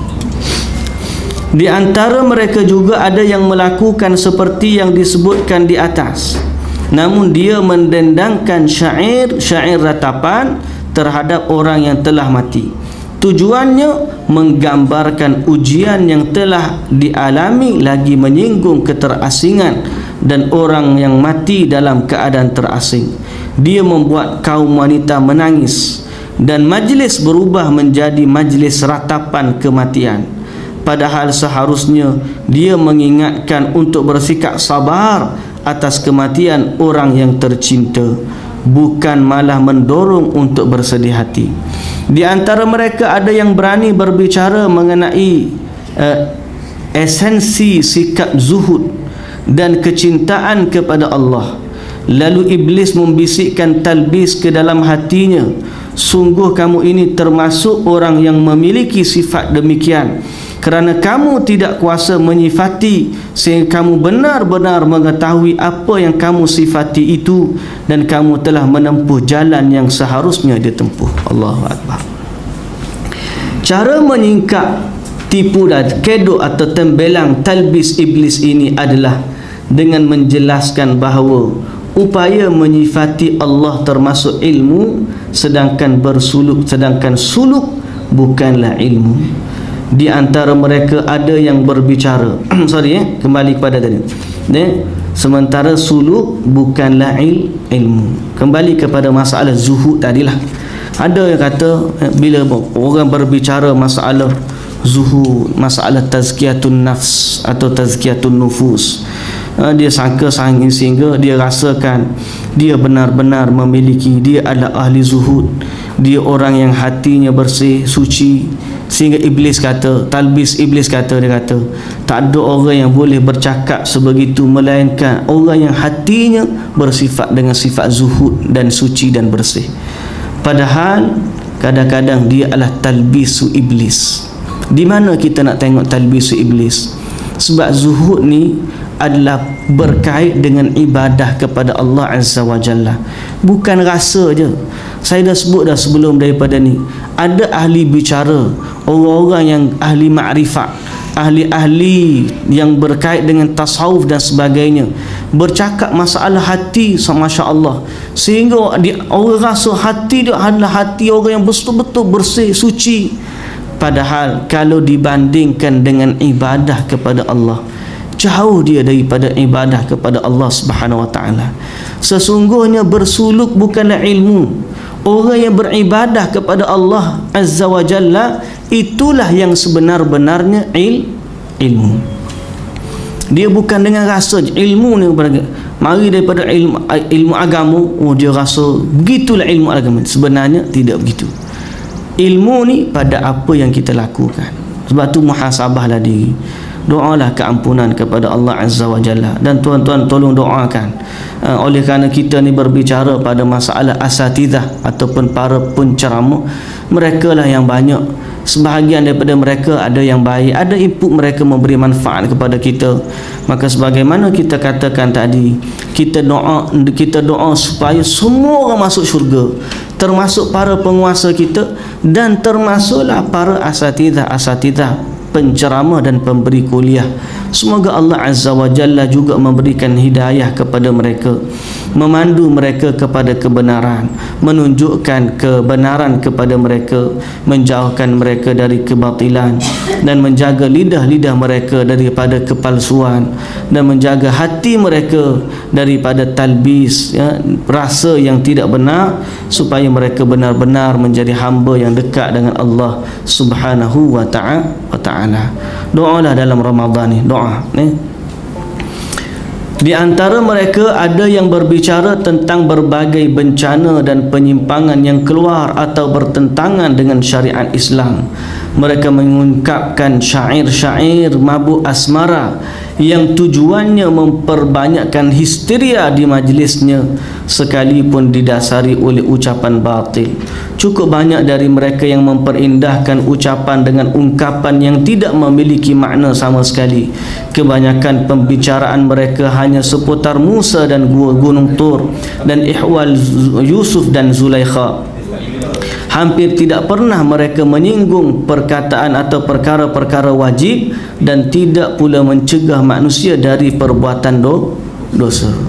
Cerita banyak, tapi dalam bab suruh buat wajib dah, dalam bab suruh tinggal dosa dah. Tapi yang orang boleh gelak ketawa saja dalam majlis dia, seronoklah. Jika demikian, Bila pelaku zina dan pemakan riba itu nak bertaubat kepada Allah Sang Pencipta? Jika demikian, bila seorang wanita nak tahu hak suaminya dan bila dia dapat jaga salatnya? Alangkah jauh kebaikan syariat tersebut dapat tercapai apabila mereka tetap bersikap sedemikian. Mereka mengabaikan syariat, menaruhnya di belakang, maka jualan mereka pun laris manis, kerana kebenaran itu memang berat disampaikan, sedang kebatilan sangatlah ringan disebarkan. Dia pula nak dapat crowd yang banyak, maka dia pun ikut arus lah, suka pula larisnya kuliah mereka, manisnya perkataan mereka. Tambah pula kalau bawa barang jualan selepas kuliah, lagilah laris. Cakap lepas daripada tu, Tina jemaah saya ni ada bawa barang-barang sikit nak jual. Saya wallahu a'lam, tak pernah kita tengok orang-orang dulu mengambil kesempatan dari majlis ilmu untuk melariskan barangan dagangan mereka. Majlis-majlis ilmu jadi tempat jual barang. Saya bawa minyak zaitun, saya bawa begini, saya bawa begitu. Tak salah ustaz royak, tak salah jual lah. Kalau kita tolong kempen tak apa, kita royak siapa-siapa nak cari Abu Talha, boleh, tak ada masalah. Tak, tapi ni kalau di masjid-masjid pergi cerita, tuan-tuan pernah tengok tak? Pernah jumpa? Banyak pak kita lah ni. Banyak. Sebab dia tahu orang pergi masjid ni bawa duit banyak. Jadi dia tahu tabu-tabu masjid kaya. Jadi masya-Allah. Allahu Akbar. Kalau tidak di masjid boleh kira. Ni dalam masjid. Dalam masjid tu melariskan barang jualan mereka. Sampai akhirnya mereka bukan lagi bercerita tentang agama, tapi mereka bercerita tentang apa yang mereka nak lariskan. Di antara mereka ada yang mengajak manusia untuk bersikap zuhud terhadap dunia serta melaksanakan salat malam, tapi dia sendiri tidak menjelaskan kepada kalangan awam hakikat zuhud dan salat malam, sehingga terkadang ada seseorang dari mereka yang bertaubat lalu menyendiri pergi ke gunung sementara keluarganya ditinggalkan tanpa jaminan nafkah. Ni pun satu juga mengajak manusia zuhud terhadap dunia. Tak apalah dunia ni nanti Allah jaga. Allah jaga belaka. Siapa nak tinggal ahli keluarga pun Allah jaga. Tak ada bekalan apa pun. Anak-anak tinggal tak tahu mana, pergi masuk rumah orang cari makanan dan sebagainya. Anak-anak tak tahu gimana. Tanya ayah gimana? Ayah, istilah dia apa? Keluar, ayah keluar dan sebagainya atas tujuan dakwah. Betul dah, tapi bukan itu cara beragama. Nafkah keluarga tu kan wajib. Kita dah baca hadis Nabi sallallahu alaihi wasallam sebut 4 dinar.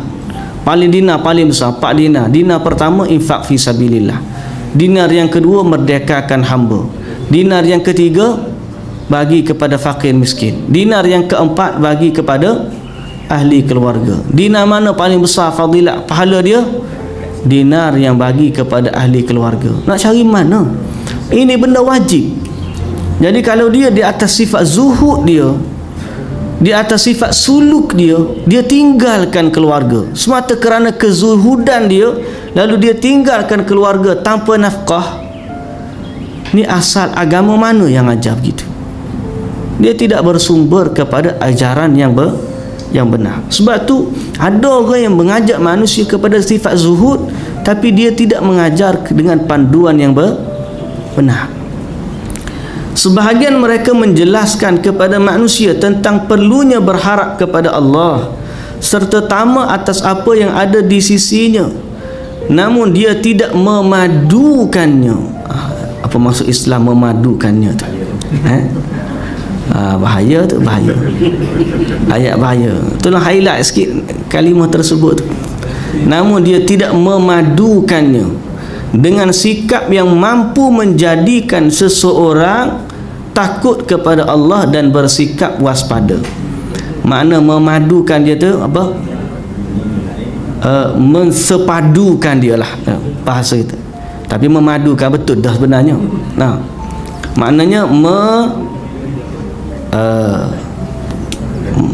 apa?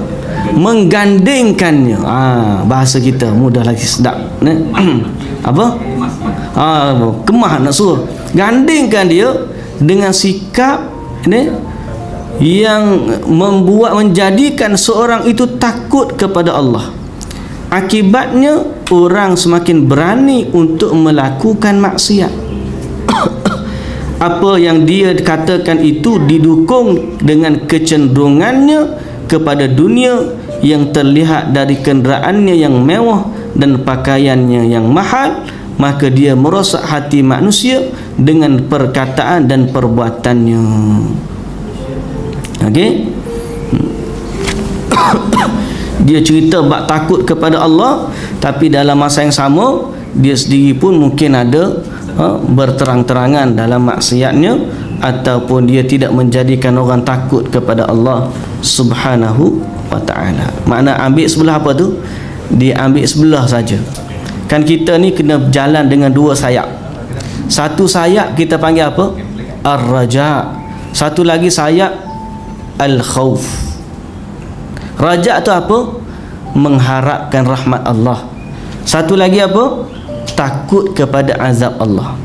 Jadi maksud dia di sini, ada setengah para pencerita atau penceramah hanya cerita tentang mengharapkan rahmat Allah, cerita bab syurga, cerita nak gitu, cerita nak gini, tapi dia tak berbicara tentang betapa azabnya azab Allah, betapa beratnya kesan daripada dosa, sehingga orang mengharapkan rahmat Allah tapi tak takut kepada azab Allah. Jadi dia mengharapkan syurga, dalam masa yang sama dia tak takut kepada azab Allah, dan dia tidak meninggalkan maksiat yang dia lakukan. Yang tu tak boleh. Maka dia merosakkan hati manusia dengan perkataan dan perbuatannya. Baik. Kritik terhadap penceramah, pemberi nasihat dan penutur kisah. Sikit lagi sebelum kita berhenti. Talbis iblis terhadap ahli bahasa dan sastra. Boleh jadi seorang penceramah atau seorang pemberi nasihat pada awal hadirnya begitu tulus dan bersikap bersungguh-sungguh ingin menasihati orang lain.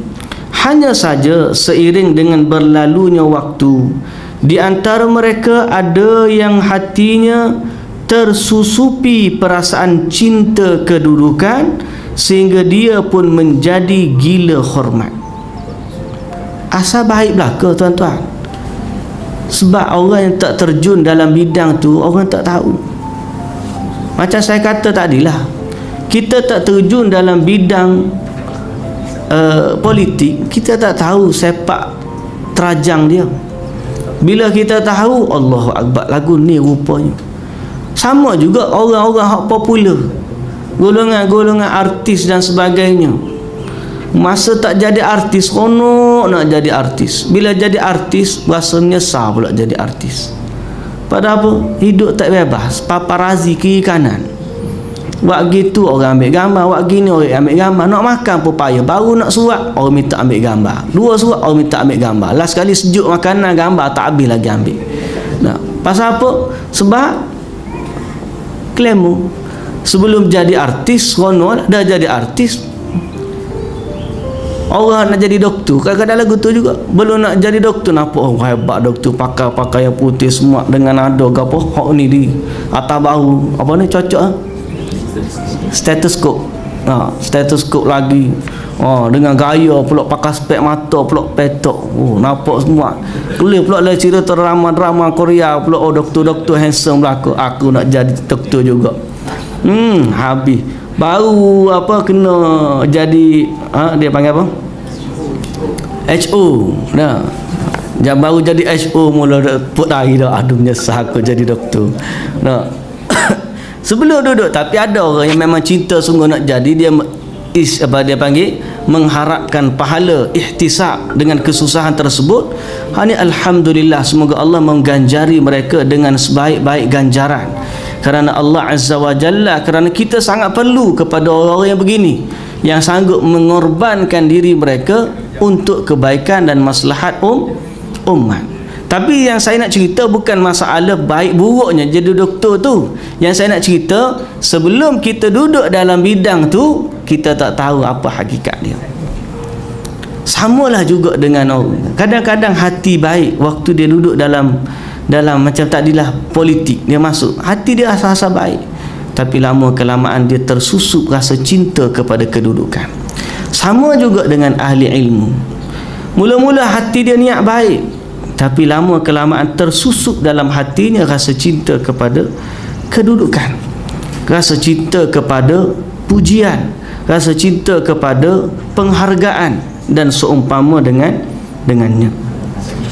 Tambah-tambah pula kalau pak kita sampai-sampai pilih pula tepat, ni boleh pergi, ni tak boleh pergi sebab ni bayar mahal sikit, ni kurang sikit, akhir sekali musibah. Jadi ini adalah kritik terhadap para penceramah. Indikasi, ada indikator, penanda aras yang dapat dilihat secara kasar mata mudah, yakni jika ada penceramah atau pemberi nasihat lain yang menggantikannya atau membantunya dalam menasihati orang, dia langsung menunjukkan sikap tidak suka kepada orang itu. Padahal jika memang niatnya lurus, nescaya dia tidak akan memperlihatkan sikap benci kepada orang lain yang membantu dirinya dalam berceramah atau menasihati orang lain tadi. Di antara mereka ada yang mencampur baurkan antara lelaki dengan wanita pada satu tempat. Anda melihat kaum wanita ini berteriak-teriak lantaran terbawa emosi, namun si penutur kisah sama sekali tidak menegur kerana dia berharap akan simpati orang-orang.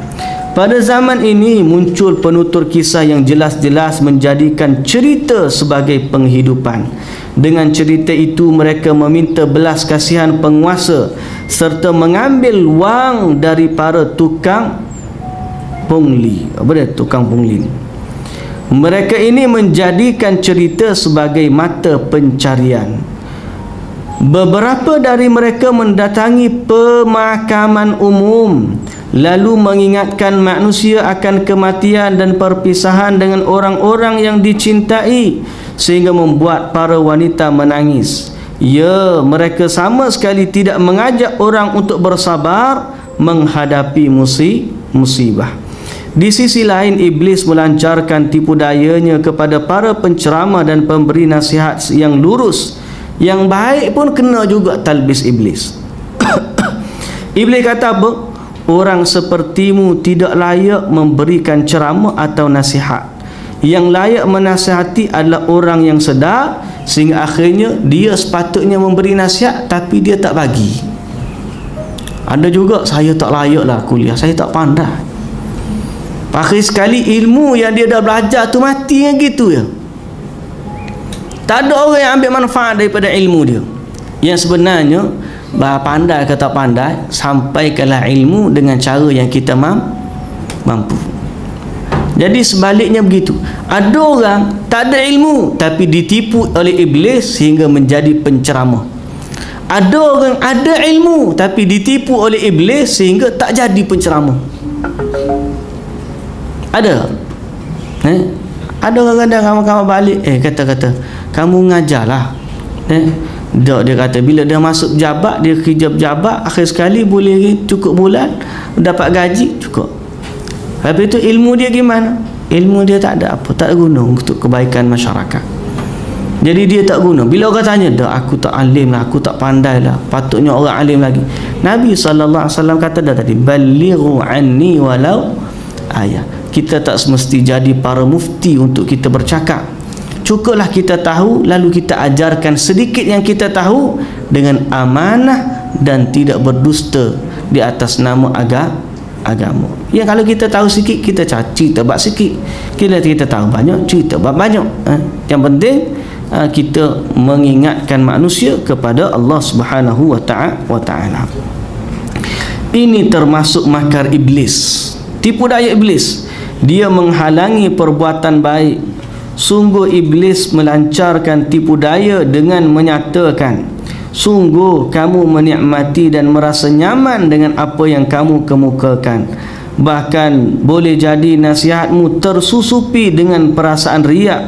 Kerana itu mengurus diri sendiri adalah jalan yang lebih selamat. Tak secara kat orang lah, ngajar-ngajar tak payah, kamu ni urus dirimu sendiri. Akhir sekali ke apa?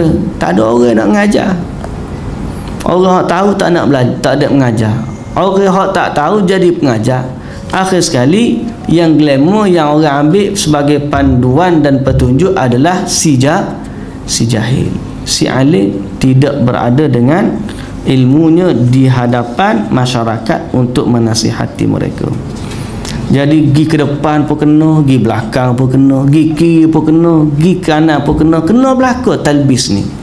Orang yang boleh, orang yang selamat ialah mereka yang diselamatkan oleh Allah Subhanahu wa ta'ala. Jagalah diri kita, jagalah keadaan kita. Banyakkanlah berdoa. Kalaupun kita bukan para penguasa, kalaupun kita bukan para ilmuwan, doakanlah sahabat-sahabat kita, saudara-saudara kita yang merupakan ilmuwan dan juga yang merupakan penguasa, agar mereka ini dilindungi oleh Allah, diberi petunjuk dan hidayah oleh Allah untuk melakukan kebaikan kepada umat dan menghalang diri mereka dari memberikan atau melakukan kemudaratan kepada masyarakat. Ni wallahu taala a'lam. Wallahu taala a'lam. Subhanakallahumma wa bihamdika asyhadu an la ilaha illa anta astaghfiruka wa atubu ilaik. Alhamdulillah soalan tak ada pula hari ni. Jadi kalau ada soalan boleh tangguh kepada minggu yang seterusnya, tapi jumpa ustaz lain lah. Kalau ada soalan nak tanya, yang saya boleh jawab saya jawab, tak boleh jawab wallahu a'lam. Ataupun Ustaz Mustafa mari dia boleh tolong jawab. Awak pengumuman. Sementara tuan-tuan nak fikirkan soalan, saya buat pengumuman. Pengumuman ni berkaitan dengan Ustaz Ahmad Syimi juga dan kita semua. Untuk bulan puasa ni kita ada lagi satu sesi dengan Ustaz. Hari Rabu. Hari Rabu sesi lagi sekali dengan anak-anak yatim Baitul Ihsan.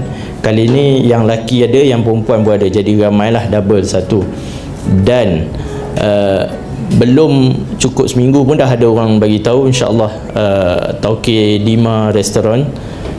Dima saya ingat gitu. Dia kata sempena Ustaz Hashimi hari tu dengan anak yatim dia nak sponsor Mandy Chicken. Hari tu pun Mandy Chicken juga. Mana? Hari tu Abang Salim kan, kurma kambing. Ni Mandy Chicken Dima Restoran. Jadi Tokyo Dima akan sponsor lah dia. Hari tu Mandy Chicken lain, itu Mariam. Ni kita try Dima Restoran. Dia pernah sponsor untuk talk di kedai dia Ustaz Rozaimi. Masa tu Ustaz pun sekali pergi. Jadi dia akan sponsor pada hari Rabu tu lah, malam tu di sini. Dan kita pun tengah tanya kontak, ada orang nak sponsor untuk kambing golek pada hari tu.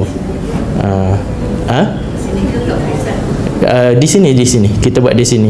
Hari tu pun buat di sini juga. Hari tu Baitul Ihsan. Golek mana kambing? Dia golek di bawah, dia potong mak atas, dia golek atas. Tergolek kita. Kita pula tergolek lepas tu terawih. Hari tu start tergolek dah. Tergolek dah. Jadi minggu depan tergolek pula kan. Dua tak apa. Mandy tu dia chicken, cuma kambing golek. Tak apa, kita sediakan ubat banyak, bagi tahu kat Dr. Zari.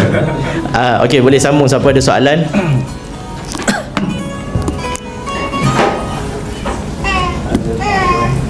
Dia ni soleh belaka ni, dia faham ustaz tak nak bagi soalan. Baik kita berhenti setakat tu dululah. Apa yang baik dari Allah, yang kurang yang lemah daripada saya, mohon doakan. Dalam sehari dua ni lah isu saya juga sehari dua ni, bila kita tengok isu politik ni kadang-kadang melibatkan asatidah sama asatidah ni. Bila kita kan kita dah sebut dah sebelum ni tentang ahli sunnah ni sedikit. Ahli sunnah ni sedikit. Maka kata sebahagian salaf, apabila kamu bertemu dengan ahli sunnah, sampaikanlah salamku kepada mereka, kerana sesungguhnya bilangan mereka itu sedikit. Kita sama-sama ahli sunnah ni sikit dah.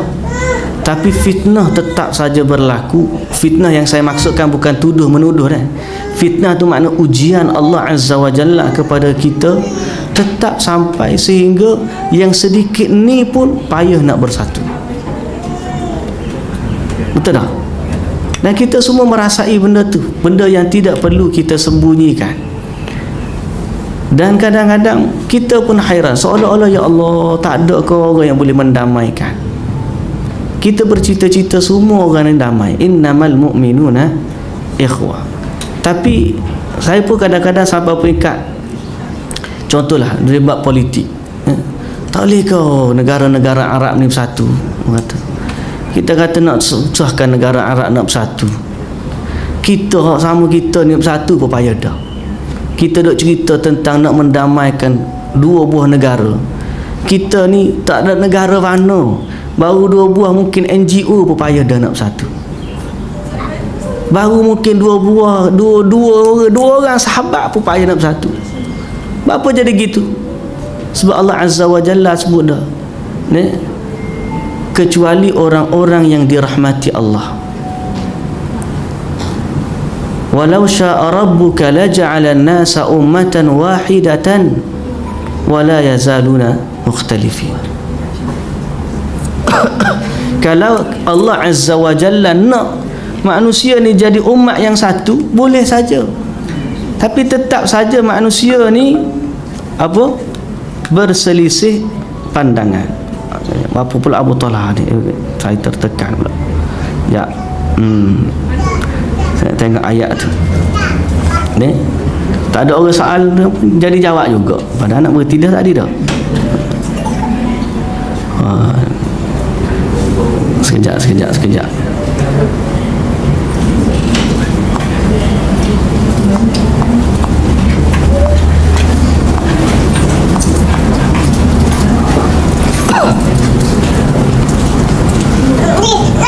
Walau syaa rabbuka laja'ala an-nasa ummatan wahidah wa la yazaluna mukhtalifina illa man rahima rabbuk. Kalaulah Allah berkehendak, nescaya dia jadikan manusia ni umat yang satu. Tak balah macam semut, sama-sama semut ikut je. Macam sekumpulan burung duduk ikut je. Macam sekumpulan ikan, tengok walaupun rapat-rapat dia punya tu sama dan tak bertembung antara satu sama lain. Burung sampai terbang dia tu, bukan mudah nak kontrol dia tu. Tapi dia punya tu macam kita tengok flow dia tu macam irama yang sama. Boleh tak Allah buat manusia sifat dia seperti ikan di laut dan juga seperti burung di udara? Terbangnya satu irama, kicaunya satu nada, renangnya satu irama. Boleh tak? Falsafah ni, talbis. Boleh tak? Boleh, tak ada masalah. Tapi Allah Azza wa Jalla kata, gitu Allah ciptakan manusia. Antara dua orang pun mesti ada beza. Jadi kita, fungsi kita apa? Fungsi kita banyakkanlah doa kepada Allah. Yang boleh mendamaikan hati-hati ni ialah Allah Azza wa Jalla. Allah Ta'ala kata apa? Wa allafa baina qulubihim law anfaqta ma fil ardi jami'an ma allafta baina qulubihim walakinna Allah allafa bainahum. Dialah Allah yang mendamaikan hati mereka. Kalau kamu nafkahkan, belanjakan, infakkan seluruh harta dunia ni untuk mendamaikan antara dua orang, nescaya kamu tak akan dapat damaikan, melainkan Allah yang damaikan. Jadi yang menyatukan hati manusia ni adalah Allah. Doakanlah, mudah-mudahan Allah memberikan penyatuan kepada saudara-saudara kita, menjernihkan kembali yang keruh, mencantumkan kembali yang terputus, menjadikan, mengembalikan kasih dan sayang kepada hati yang mula benci membenci, dan menjadikan mereka kembali bersaudara di atas nama agama ni. Dan mereka semua adalah saudara-saudara kita. baik si A, baik si B, baik si C, semua yang mengucapkan kalimah syahadah la ilaha illallah adalah saudara kita, dan kita mengharapkan kita semua kembali kepada Allah dan berada dalam syurga Allah Subhanahu wa taala. Wallahu taala alam. Ni kali ini berhenti sungguh-sungguh dah lah. Assalamualaikum warahmatullahi wabarakatuh.